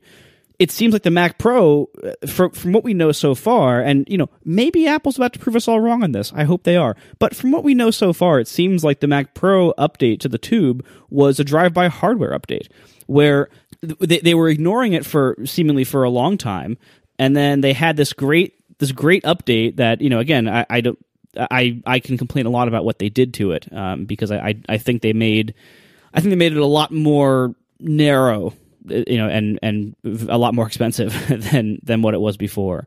They really narrowed the appeal, and they eliminated a lot of totally valid use cases. But they did innovate, as Phil Schiller's ass said, they did innovate. But if they innovated and then they just kind of dropped the ball after that. Like, there are new CPUs for that they could have used in the meantime, and they skipped a generation. They could have upgraded the GPUs. Yeah, they could have upgraded just the GPUs. If they're so focused on this machine having these two workstation GPUs that somebody like me who would want to buy the machine doesn't need at all, I would gladly buy it with one consumer GPU, because I'm buying it for the CPU power and like the RAM ceiling and everything else, like not the GPU reasons.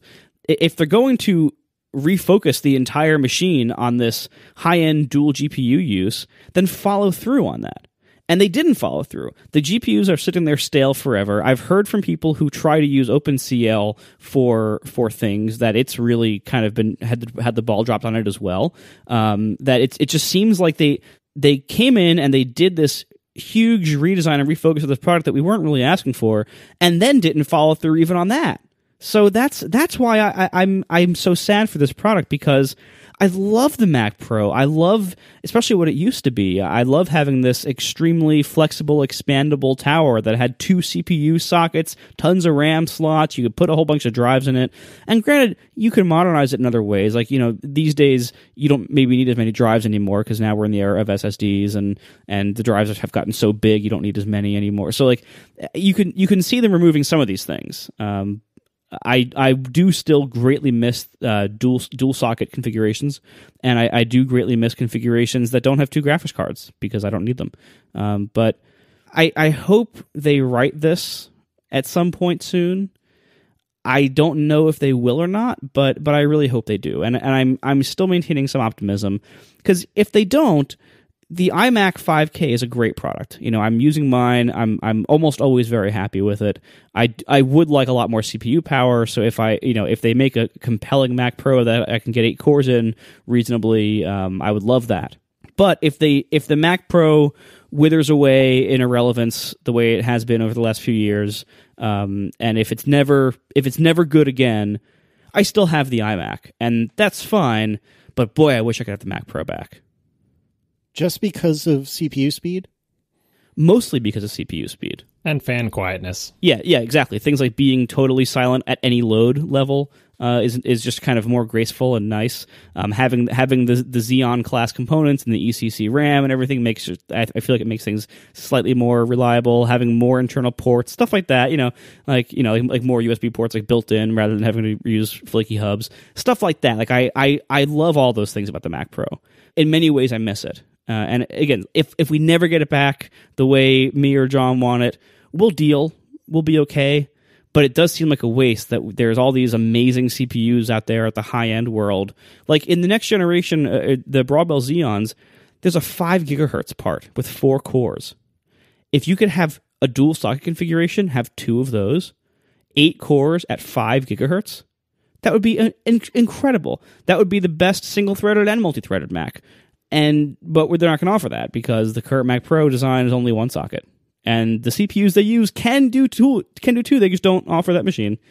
And it's just like, there's so much more they could offer. There are so many great processors in the Xeon line they could offer.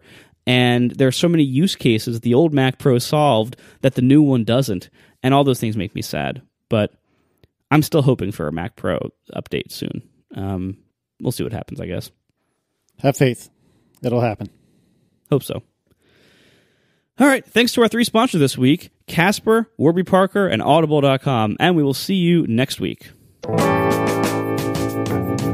Now the show is over, they didn't even mean to begin, 'cause it was accidental.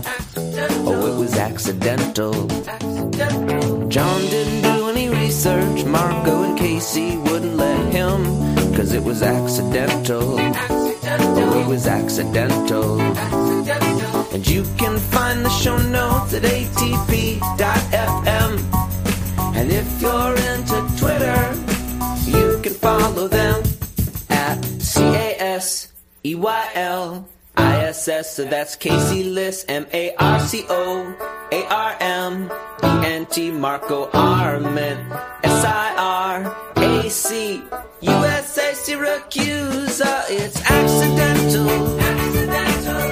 They didn't mean to. Accidental. Tech podcast so long. So you added a family member. I did. Yes, it has wheels though. You subtracted one too. Yes, may the M5 rest in peace. I'll miss that car. I'll tell you what. When I was preparing to drop it off, and when I did drop it off, I was almost in tears. Like this is the only time that I've ever given up a car that I owned where I was really sad to see it go.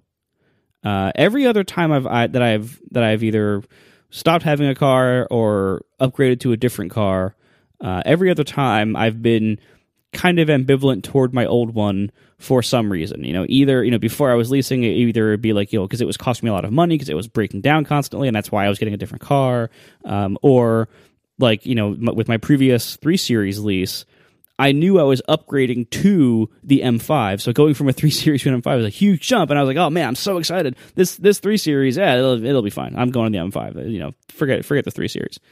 This time, the M5, it's so good, and it's so different from where I was going that I was almost regretting it. I was almost like, I was almost second guessing my move. Like when I was turning, I'm like, man, am I gonna really regret this? Like, because where I'm going is different. It's not all better. It's better in some ways, worse in others. And that M5 just is such a good car that I was really very sad to leave it.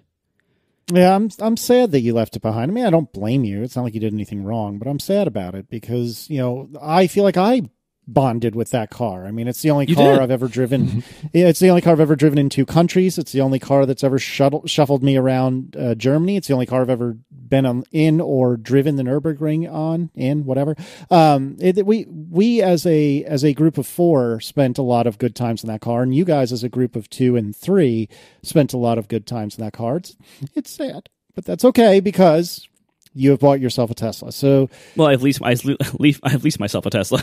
They still own it. Well, that was the problem. You leased the M5 too. It was never really yours. Yeah, exactly. Like I know you felt like it was yours, but you were just leasing it. So you were never willing to commit to the M5. You're always like, for 3 years, I'll give you a trial period, M5. Maybe I'll like you, maybe I won't. But you're probably going back. Believe me, you don't want to own an M car older than 3 years. I mean, it depends. Like the thing I'll miss most about the M car is just what we just talked about the Mac Pro. Like, I mean, maybe it's partly where I live, but like Tesla's like the Toyota Camry of where I live. Like they're all over the place. Like, but I rarely see an M5. I think there's like 2 in the whole, extended neighborhood area, but there's like a Tesla on every other driveway. So the Tesla just seems less special because it's less rare. It's also less of a Mac Pro in terms of we make lots of good cars and they're plenty fast, but can we take one of our cars and make it, as good and as fast as we possibly can? And I don't even care what kind of car it is. Even if it's a big giant 4-door sedan, we can make that go fast too. Let's work our magic. Like it's the almost pointlessly exotic high end, right? And the Tesla, especially since you didn't get the pointlessly exotic high end Tesla, but even if you had, it's still it's got other goals because it is a whole new platform, a whole new technology, and it is necessarily more prosaic. We are not at the stage yet where there can even be an electric car that is a regular street car that is as focused on ridiculously excessive performance applied to another car as the most ridiculous AMG Mercedes or the M5s or any sort of supercar type of thing. So I feel like you are taking a step up in practicality and a step down in ridiculous automotive excess. Okay, well, first of all, I think I disagree with two big things that you just said. Number one, I would say the Model S in its various like supercar configurations, which I didn't get, as you said, like the P configurations and then the one with the ludicrous mode. I would say those maybe are those kind of extreme configurations, and also, I have never seen as many other M5s in one neighborhood as I have when I visited your neighborhood. There's a lot of 5s, and there are a couple of M5s, but the Teslas are everywhere. They are just like, seriously, it is the Toyota Camry of my neighborhood. Like when I commute, all I just see is Teslas. And before the Tesla, as I pointed out, much to Casey's upsettedness, the Panamera was the other thing that, like, before the Tesla came on the scene. God. Panameras were everywhere, and I was like, "Who's buying these cars?" They were everywhere. We're only talking about happy thoughts this time, John. No Panamera discussion. Yeah, seriously, but it's the same. But it's the same type of thing. That the Tesla and the Panamera are both like 4-door cars, but trying to be shaped like sporty cars. Like, you know how the Tesla, it doesn't look like an M5. It is definitely more kind of like, I'm a sporty car, but I have 4 doors. How can we sort of make that look nice? And Tesla does obviously a better job than the Panamera does of it, but they're both doing that type of thing. And it's kind of, I feel like both of them are very similar to Marco's, like midlife crisis cars, where, that's why Marco's car is red, right? Yep. Where they don't want to feel like they have to get a 4-door car, but they do have to get a 4-door car. So they go to the Porsche dealership to get a 4-door car. And the modern version of that is, I have to get a 4-door car because I have a family, but can I get this super fast electric one that I still feel, and get it in red, and now I still feel like I'm, got a cool car. A couple things real quick. Number one, the Tesla is light years better looking than the Panamera. The Panamera is just hideously ugly. Number two, so I was grabbing the Panamera link for the show notes as we were recording, and I landed on the Panamera model page, which I'll put in the chat room. There are 1, 2, 3, 4, 1, 2, 3. There are like, 14 different models of Panamera that run from $78,100 to $263,900 for the Panamera exclusive series. Why would you want that? Who in the name of God would pay $250,000 for a Panamera? You haven't shopped for a Porsche recently. Porsche measures their option packages in units of Hondas. Well, this is a 7 Honda unit package. The Porsche options have always been obscene. Their prices are, they're expensive, right? But any Porsche you take, you're like, well, I bet I could add like $10,000 in options. Like, no, one option is $10,000, $11,000, $12,000. If you can add all the options, your car suddenly costs $263,000, and you're like, what happened? I thought I was shopping for $80,000 four-door car, and now Porsche options. I mean, I'm assuming Porsche options are actually rivaled by like Bentley and Rolls, but no one ever talks about how much those options cost, because once you're shopping for that, people don't talk about money anymore. But every time for the past like decade and a half, read a review of Porsche, they're like, oh, and Porsche's options. I don't know what they're thinking, but like if you want anything, it's thousands of dollars. Doesn't make any sense. There are 24, is that right? No, 22 911s. 22!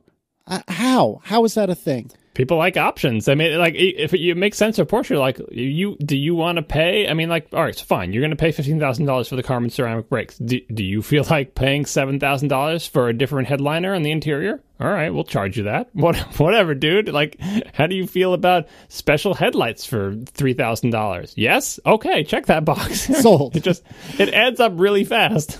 All right, I apologize. I derailed us. I never looked at buying a Porsche. Not that I'm really looking at it now, and I'm just flummoxed by how many options you have. If you can't buy a freaking tube of toothpaste, you'll never be able to buy a Porsche. Let me teach you a valuable lesson about this podcast. Never apologize for derailing the show. Yeah, well, I can't trust your judgment on this issue. Have you listened to Top 4? It's a total train wreck. A delightful train wreck, but a train wreck. Which, by the way, listening to John try to keep you within the guardrails on that episode was just wonderful. It was hysterical. I felt like I kept things contained better than average. I'm going to say better than the average show. Still not well. All right. So anyway, we have totally derailed. So tell us about the Tesla. How was the pickup experience? What you've only had it for like 2 days so far? Yeah. How is it? So the pickup experience. So I should just say, I mean, you know, we've talked in the past in Neutral and in the after shows here about like different car companies having different dealer experiences, and a lot of it just depends on your local dealers. But sometimes it does seem like the way the company is set up, certain companies have like better or worse dealers and dealer attitudes than others.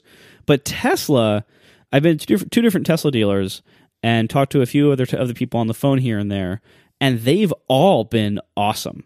Like super low pressure. I think the salespeople are not commissioned, and so I think that contributes a lot to the easier going nature of talking to them. But overall, just really positive experiences dealing with Tesla so far. Granted, I haven't had to get tricky service or anything yet, but I know some people who have had Teslas for a while, and they've all reported very positive things about even the service and stuff like that.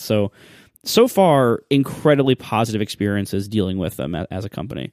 There's no negotiation on the prices, which also makes things a little bit nicer and simpler. Like, you literally order your car online. Like, you can call them and you can go into the showroom and you can order it there if you want to, but ordering it there is just you using a computer with their public website on it, and you just place the order with them if you want to.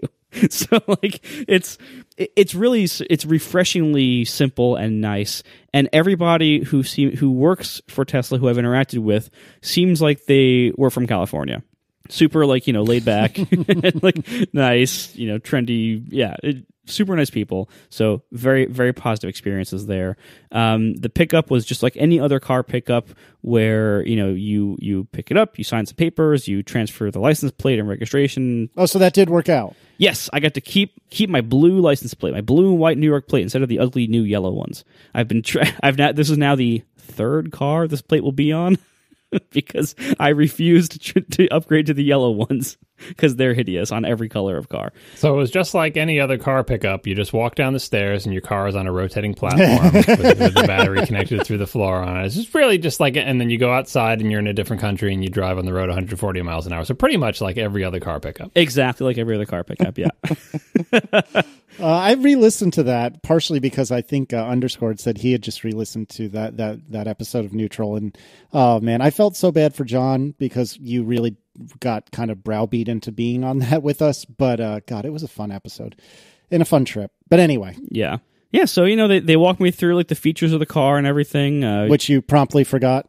I I have actually read some of the manual. I will have you know. More than 5 pages? He knows how to open the trunk, at least. I read, I think, 4 pages of the manual because a lot of the features of the car are not intuitive. Like, for instance, like the rules of like when and how it locks and unlocks is actually not obvious. So I've had to look up things like, oh, so how do I turn it off if I'm sitting in it? Like, there's there's like a lot of things like that that are not intuitive. So anyway, and so I actually have referred to the manual a few times. But so, going over the car, taking it out and everything, granted, I'm only 2 days into owning it, as you said. So take all of this with a grain of salt. I might change my mind later, but at the moment, I mentioned how sad I was to give up the M5, but I'm not sad anymore. Like, once I got, I was very sad for like the 2 hours between when I turned it in and when I picked up the Tesla, and I really was worrying. Like, I wonder if I made the wrong decision here. Really? I really was, yeah. And until I started driving the Tesla, and it reminded me why I went to Tesla in the first place, why I decided to make this move. Never drive a Tesla if you don't intend to possibly buy one. Because when you drive it, it really... I'm not going to say it's disruptive because it's an abused term, and disruption usually is involved with low-end disruption. This is definitely not low-end disruption, at least not yet. But it is transformative in the sense that once you drive an all-electric car, especially a good one like a Tesla, but even the lower-end all-electric cars like the Chevy Volt and the Nissan Leaf and stuff like that are much more affordable, even those have this property where... Chevy Volt's not all-electric. Sorry, the Bolt, and it doesn't matter. The Leaf is the only one anybody buys, right? Anyway, so all-electric cars have this property. Once you drive it, it feels so different, and in my opinion, so much better than driving a gas car. It makes gas cars seem like old clunkers, and it makes them seem irrelevant to the point where now that I'm in the electric car mindset, and I'm feeling how they feel and how they drive, and seeing how they work and the advantages they have. There is no gas car on the market that I want. If BMW comes out with the next M5, which is probably going to have all-wheel drive and probably coming out in a couple of years, I don't think I'm going to care because I don't want a gas car. Like, once you get used to the benefits of electric, there are still benefits to gas. Long highway range is a big one. That electric is not only not there yet, but probably will never be there for maybe our lifetimes, or at least a big part of them, just because of the rate that battery technology improves. But my God, it is so different. It feels acceleration wise like I got the 90D, not the crazy fast one. That's the P version. I didn't get those.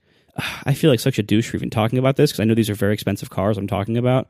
But I don't know. If you think I'm an asshole, you probably stop listening by now. If you haven't, stop now. Sorry about that. But anyway, so it feels, first of all, it feels like I'm driving a train, because trains are usually electric, and I spend a lot of time on trains, like in commuter rails and subways and everything, and the way, and trains are electric. The way they accelerate, it has a certain feel to it. Electric cars accelerate like electric trains do, like they just like the torque curve, the way they feel off the line, the way they sound, even like it feels like I'm driving this incredibly smooth, futuristic, awesomely powerful thing in a way that gas cars, even very powerful gas cars, just can't feel. Like they just can't do that. Even now, buying like the middle of the road configuration of the Tesla, it's so ridiculously good. And it's so ridiculously fast. I'm so glad I didn't get the faster one, because the faster one is a big price jump and a big hit to range for a difference of speed that not only do I not need, but that I described when we last talked about this as actually unpleasant to me. Like, it was actually too fast and kind of felt like I was being punched in the face when I test drove that one. So this is a really good configuration for me so far. And I haven't taken a big trip with it yet. I haven't put up to like a full supercharger and had to wait 40 minutes to even start my charge yet. Like, I'm sure I'm going to have experiences with this car over the next 3 years that I'm leasing it. I'm sure I'm going to have experiences that aren't all roses. But the everyday driving around town, which is what I do the vast majority of the time, is just amazing in it so far. It really is great. I'm even sold on the touchscreen. I don't know about that. Again, ask me again in a few months. Maybe these things will change. But so many things, like just the way it does things, the advancements it has are so nice. And the interior quality isn't as good as BMW. The sheet metal isn't as good. Like the most of the car's other aspects besides the drivetrain are actually a step down from what BMW offers in their high-end configurations. And I don't care. Like that's how good the drivetrain is. Like I just don't care about that step down. And that's why I'm saying this is like truly transformative / disruptive, because it makes you ignore the downsides and not care about the deficiencies, because the core of it, the drivetrain, the feel, the handling, it just feels so good. It makes you forgive all the little nitpicks that you might have. So what's your favorite thing so far? Just driving. Like I'm being stupid. I'm like, finding a reason to go run stupid local errands, like just to get me out of the house into the car again. Like it just feels so good. It's so incredibly smooth and immediate and direct feeling. It's just ridiculously good. The more time I spend in it, the more I like it, the more I appreciate it. Underscore also has a 90D, if I'm not mistaken, and he visited down here. I think it was right after Thanksgiving, around Thanksgiving, sometime around then. And I drove his car, which I think we briefly spoke about on the show, actually, and it ruined my car immediately. There are things there are things that I don't like about it, but I'm sure if I had one, I would suffer through and learn to live with it. I didn't care for the touchscreen, though it did make a lot more sense when I was in the car and seeing all the things I could tweak and configure. It did make a lot more sense than I would have expected. The regenerative braking is really peculiar. I didn't really like it, but I wouldn't say I disliked it either. It was just very, very different and weird. Well, that's an option you can turn down also. Yeah, but I mean, at the cost of range, of course. A little bit. But yeah, well, still. The things that car can do, though, both performance-wise and technology-wise, are tremendous. Like Underscore was saying, if I recall correctly, that he had set up his car such that when he pulls up to his house, it opens the garage, which is a totally Apple thing to do, right? Like it has a GPS on it. It has a garage door opener on it. Tell it, this is my house. This is where I need to use the garage door. So just open the damn garage. Like it's such an obvious thing to do that I never thought of until he said, oh yeah, it totally does that for me. And I think he said you could even tell it to raise the suspension a little bit when he's arriving at the house, to give him a little extra room to go over like the curb or whatever it is, or the lip. Mm-hmm. Yep. Stupid stuff like that, but really smart. You know what I mean? And it's stuff like that. It was just so impressive. And the fact that it had an app that didn't suck. Like I haven't been able to use the BMW Connect or whatever it is app.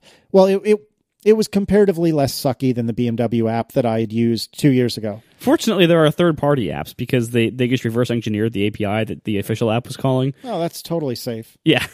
I mean, the API can't do anything harmful. It's like it can't like stop the car or make it go. It can just like, it can like open the sunroof and turn the heat on and stuff like that. It's like it's not that big of a deal. But wow, simple things like, as you said, like the garage door opening, and it closes when you leave too. Like when you pull out of the driveway to leave, it can close the garage for you, and then when you come back home, it opens it for you. Like, yeah, you're right, stuff like that. It's just really nice. I mean, and even having the big touchscreen, like one of the reasons I'm kind of converting to the big touchscreen now and appreciating it is like it makes certain things possible or better that you wouldn't necessarily expect from a car. For instance, it just shows like a Google Maps view, and you can turn it on satellite, you can turn on traffic overlays and everything. So you're getting like really, well-reported traffic overlay, traffic data. I just leave the map on all the time now, even when I'm doing local errands, which is most of my driving, because I have multiple routes I can use to get to places I'm going, and I can see the traffic on this giant map screen of where I'm going without having to program in a destination, without having to make a trip out of it, like GPS-wise. I can just like glance at the screen casually, and I can see, oh, that avenue over there is all full of red. Let me take the other way. Just little stuff like that. Like the screen enables little stuff like that, or even just like, because it's so tall, like it has these different modes where you can have one app taking up the whole screen, or you can split it and you can have a top and a bottom app. And it's such a large screen that you can have like navigation as one of those things, and then the other one could be like the media player or something else. Like it's nice having all of that on one screen. Whereas the other cars I've used, they've had these much smaller system screens where you kind of have to like switch modes between different things, and then you got to wait, and it's kind of laggy sometimes, and so I mean, again, and the Tesla one is not perfect. It isn't as fast as I think it should be for a car of this caliber. I think I have to double check with this.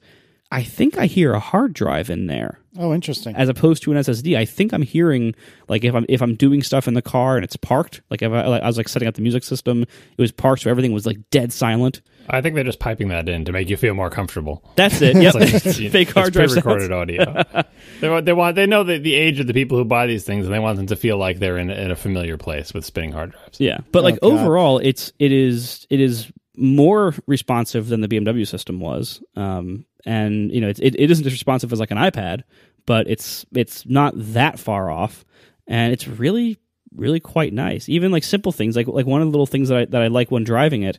First of all, like when you stop it, it's dead silent, and the whole car is incredibly quiet, which I love. Coming from an M car that's like made artificially louder, and it already is pretty loud to begin with.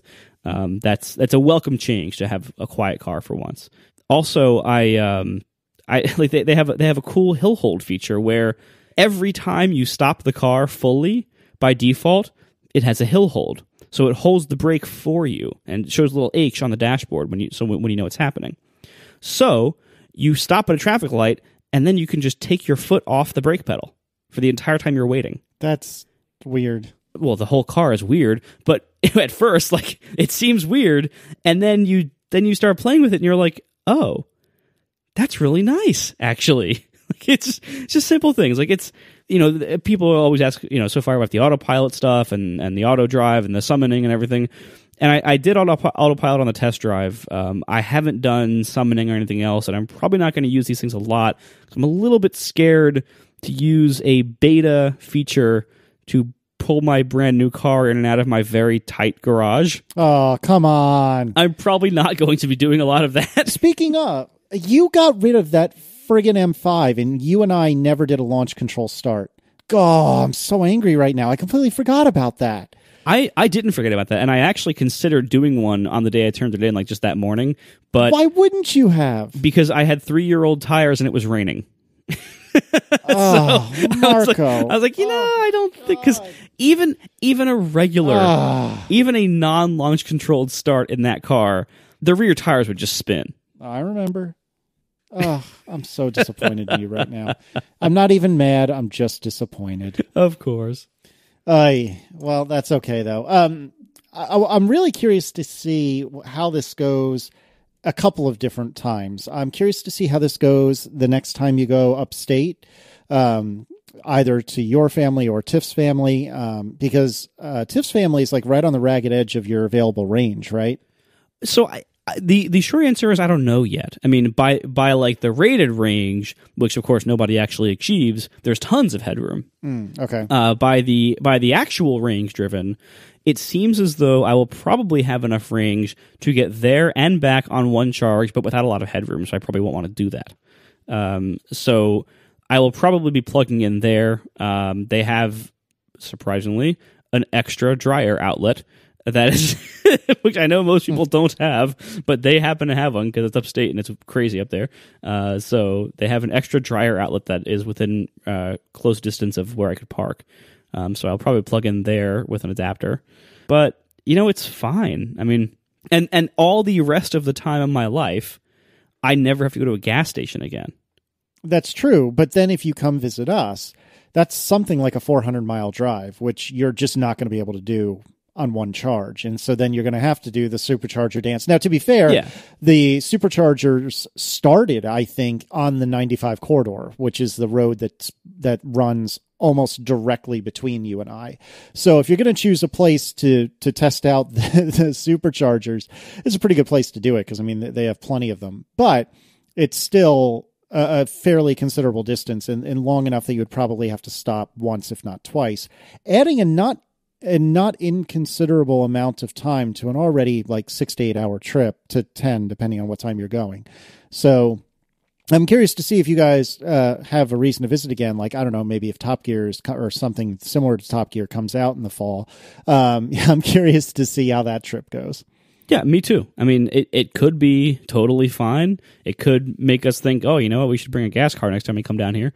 I mean, every time I drive to your house, I regret some part of the drive because there is Thanks, buddy. There is no good way to drive to your house and back without hitting some kind of massive traffic problem like this. Well, I found a way that's if not good, it's not bad at the very least. It's at the worst, it's meh, which is an improvement because I tell you what, the Washington corridor on I-95 at any time when any human being on the planet could possibly be awake is a disaster.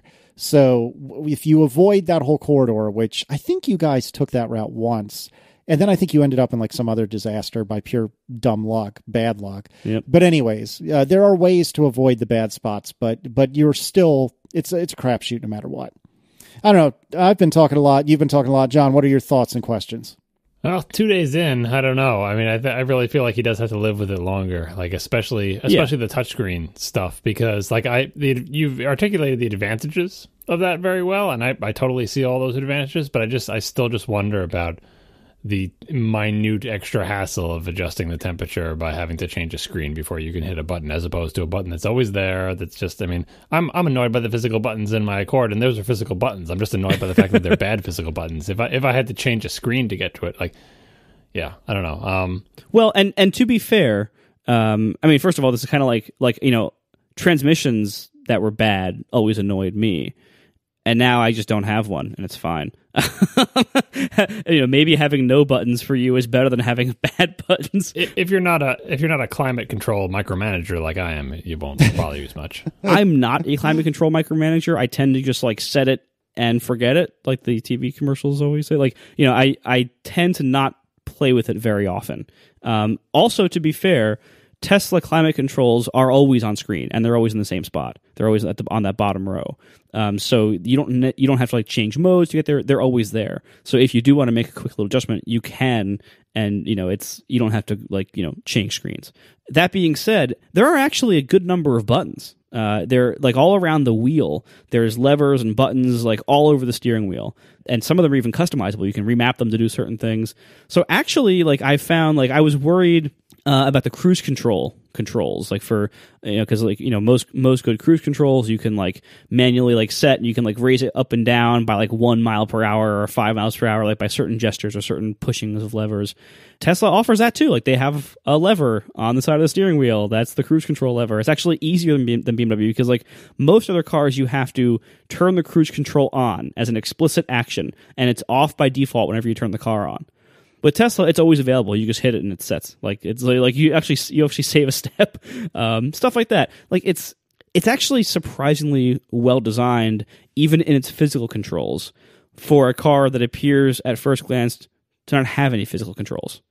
So at least you have the option of upgrading your controls. Like the thing that annoys me the most, the biggest downgrade in Honda's climate controls and the series of Hondas that I've had is the switch from individual buttons for modes in terms of top vent, bottom vent, feet and defogger, you know, like all the different modes of how air can come out of the various vents in your car. The switch from having a dedicated button for every single one of those to a single button that cycles through them. Cycling through is the worst. Nobody wants that. So on your Tesla, does it have a mode switch to cycle through the modes, or does it have separate buttons for all of them? You don't even know yet. I don't really know yet. I mean, the good thing is that the bad thing is that they're not real buttons. They're just a bunch of things on a screen, and it's hard to find if you're not looking. The good thing is that if they don't have a good setup, you can just wait for the next software update, and there's a chance that they will change. Whereas my buttons are never going to get better. Right. Oh, that's funny. I don't know. It's interesting to see what you think of this after a while.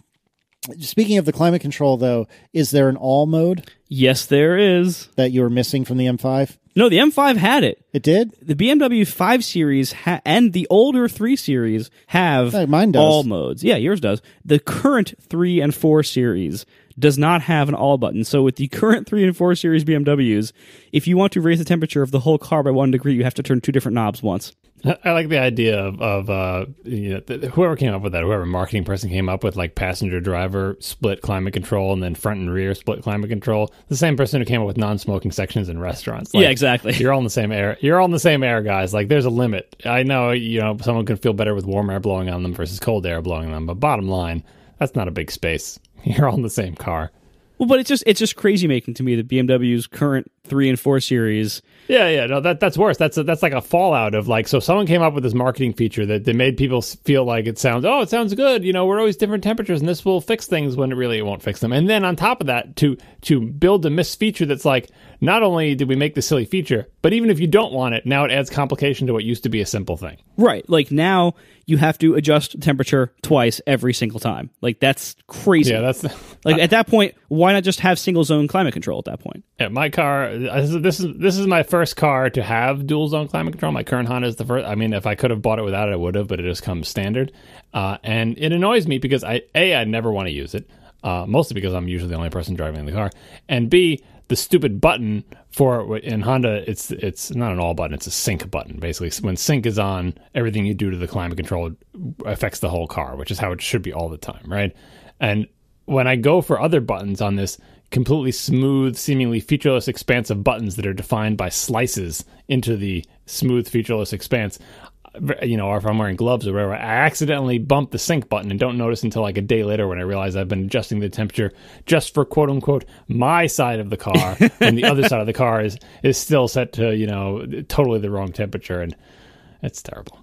I will tell you what though, my Subaru was the first car I had with dual zone climate, and I love it because Aaron is usually cold and I am usually warm, and being able to adjust each independently is wonderful. However, the Subaru did not have an all button, and my life improved dramatically when I bought the BMW, if for no other reason than because of the all button. Because then I actually tended to micromanage a lot more in the Subaru anyway, but anytime I adjust the air in the BMW, I just have to spin one little spinner, 1 or 2 notches, and they're delightful little notches. They're really crisp, really well built, really well done, as only the Germans and probably the Japanese can. It's so much better that way, but you could not pay me enough money to buy a car with one zone climate control. That is insanity to my eyes. I guarantee you John would have a problem with the knob feel somewhere. Oh, I know. Well, what I would kill for a knob is another downgrade of the Accord. I don't even have a knob. I have up and down buttons. Huge up and down buttons that are like, and the same type of thing. There's a little bit more of a division between them, but like it's so clearly that like they designed these buttons to look nice and not to be distinguishable as individual buttons. And of all the things, like I'm glad I have a knob for volume, although honestly I just use a steering wheel controls mostly for that, which is not a knob. But a knob for fan speed, please. Instead of, that's the worst. That's like the arrow keys on the old Apple. Remember the old Apple keyboard layouts where they didn't have the inverted T, even the half size one? Instead, they had 4 keys next to each other. That was like, I forget the order, but like left, right, up, down. Well, so this is the microcosm. Like I have up and down fan speed buttons. Is up on the left or is down on the left?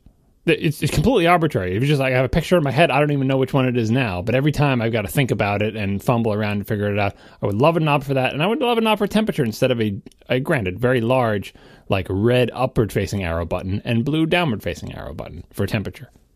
My kingdom for a knob. 2 knobs.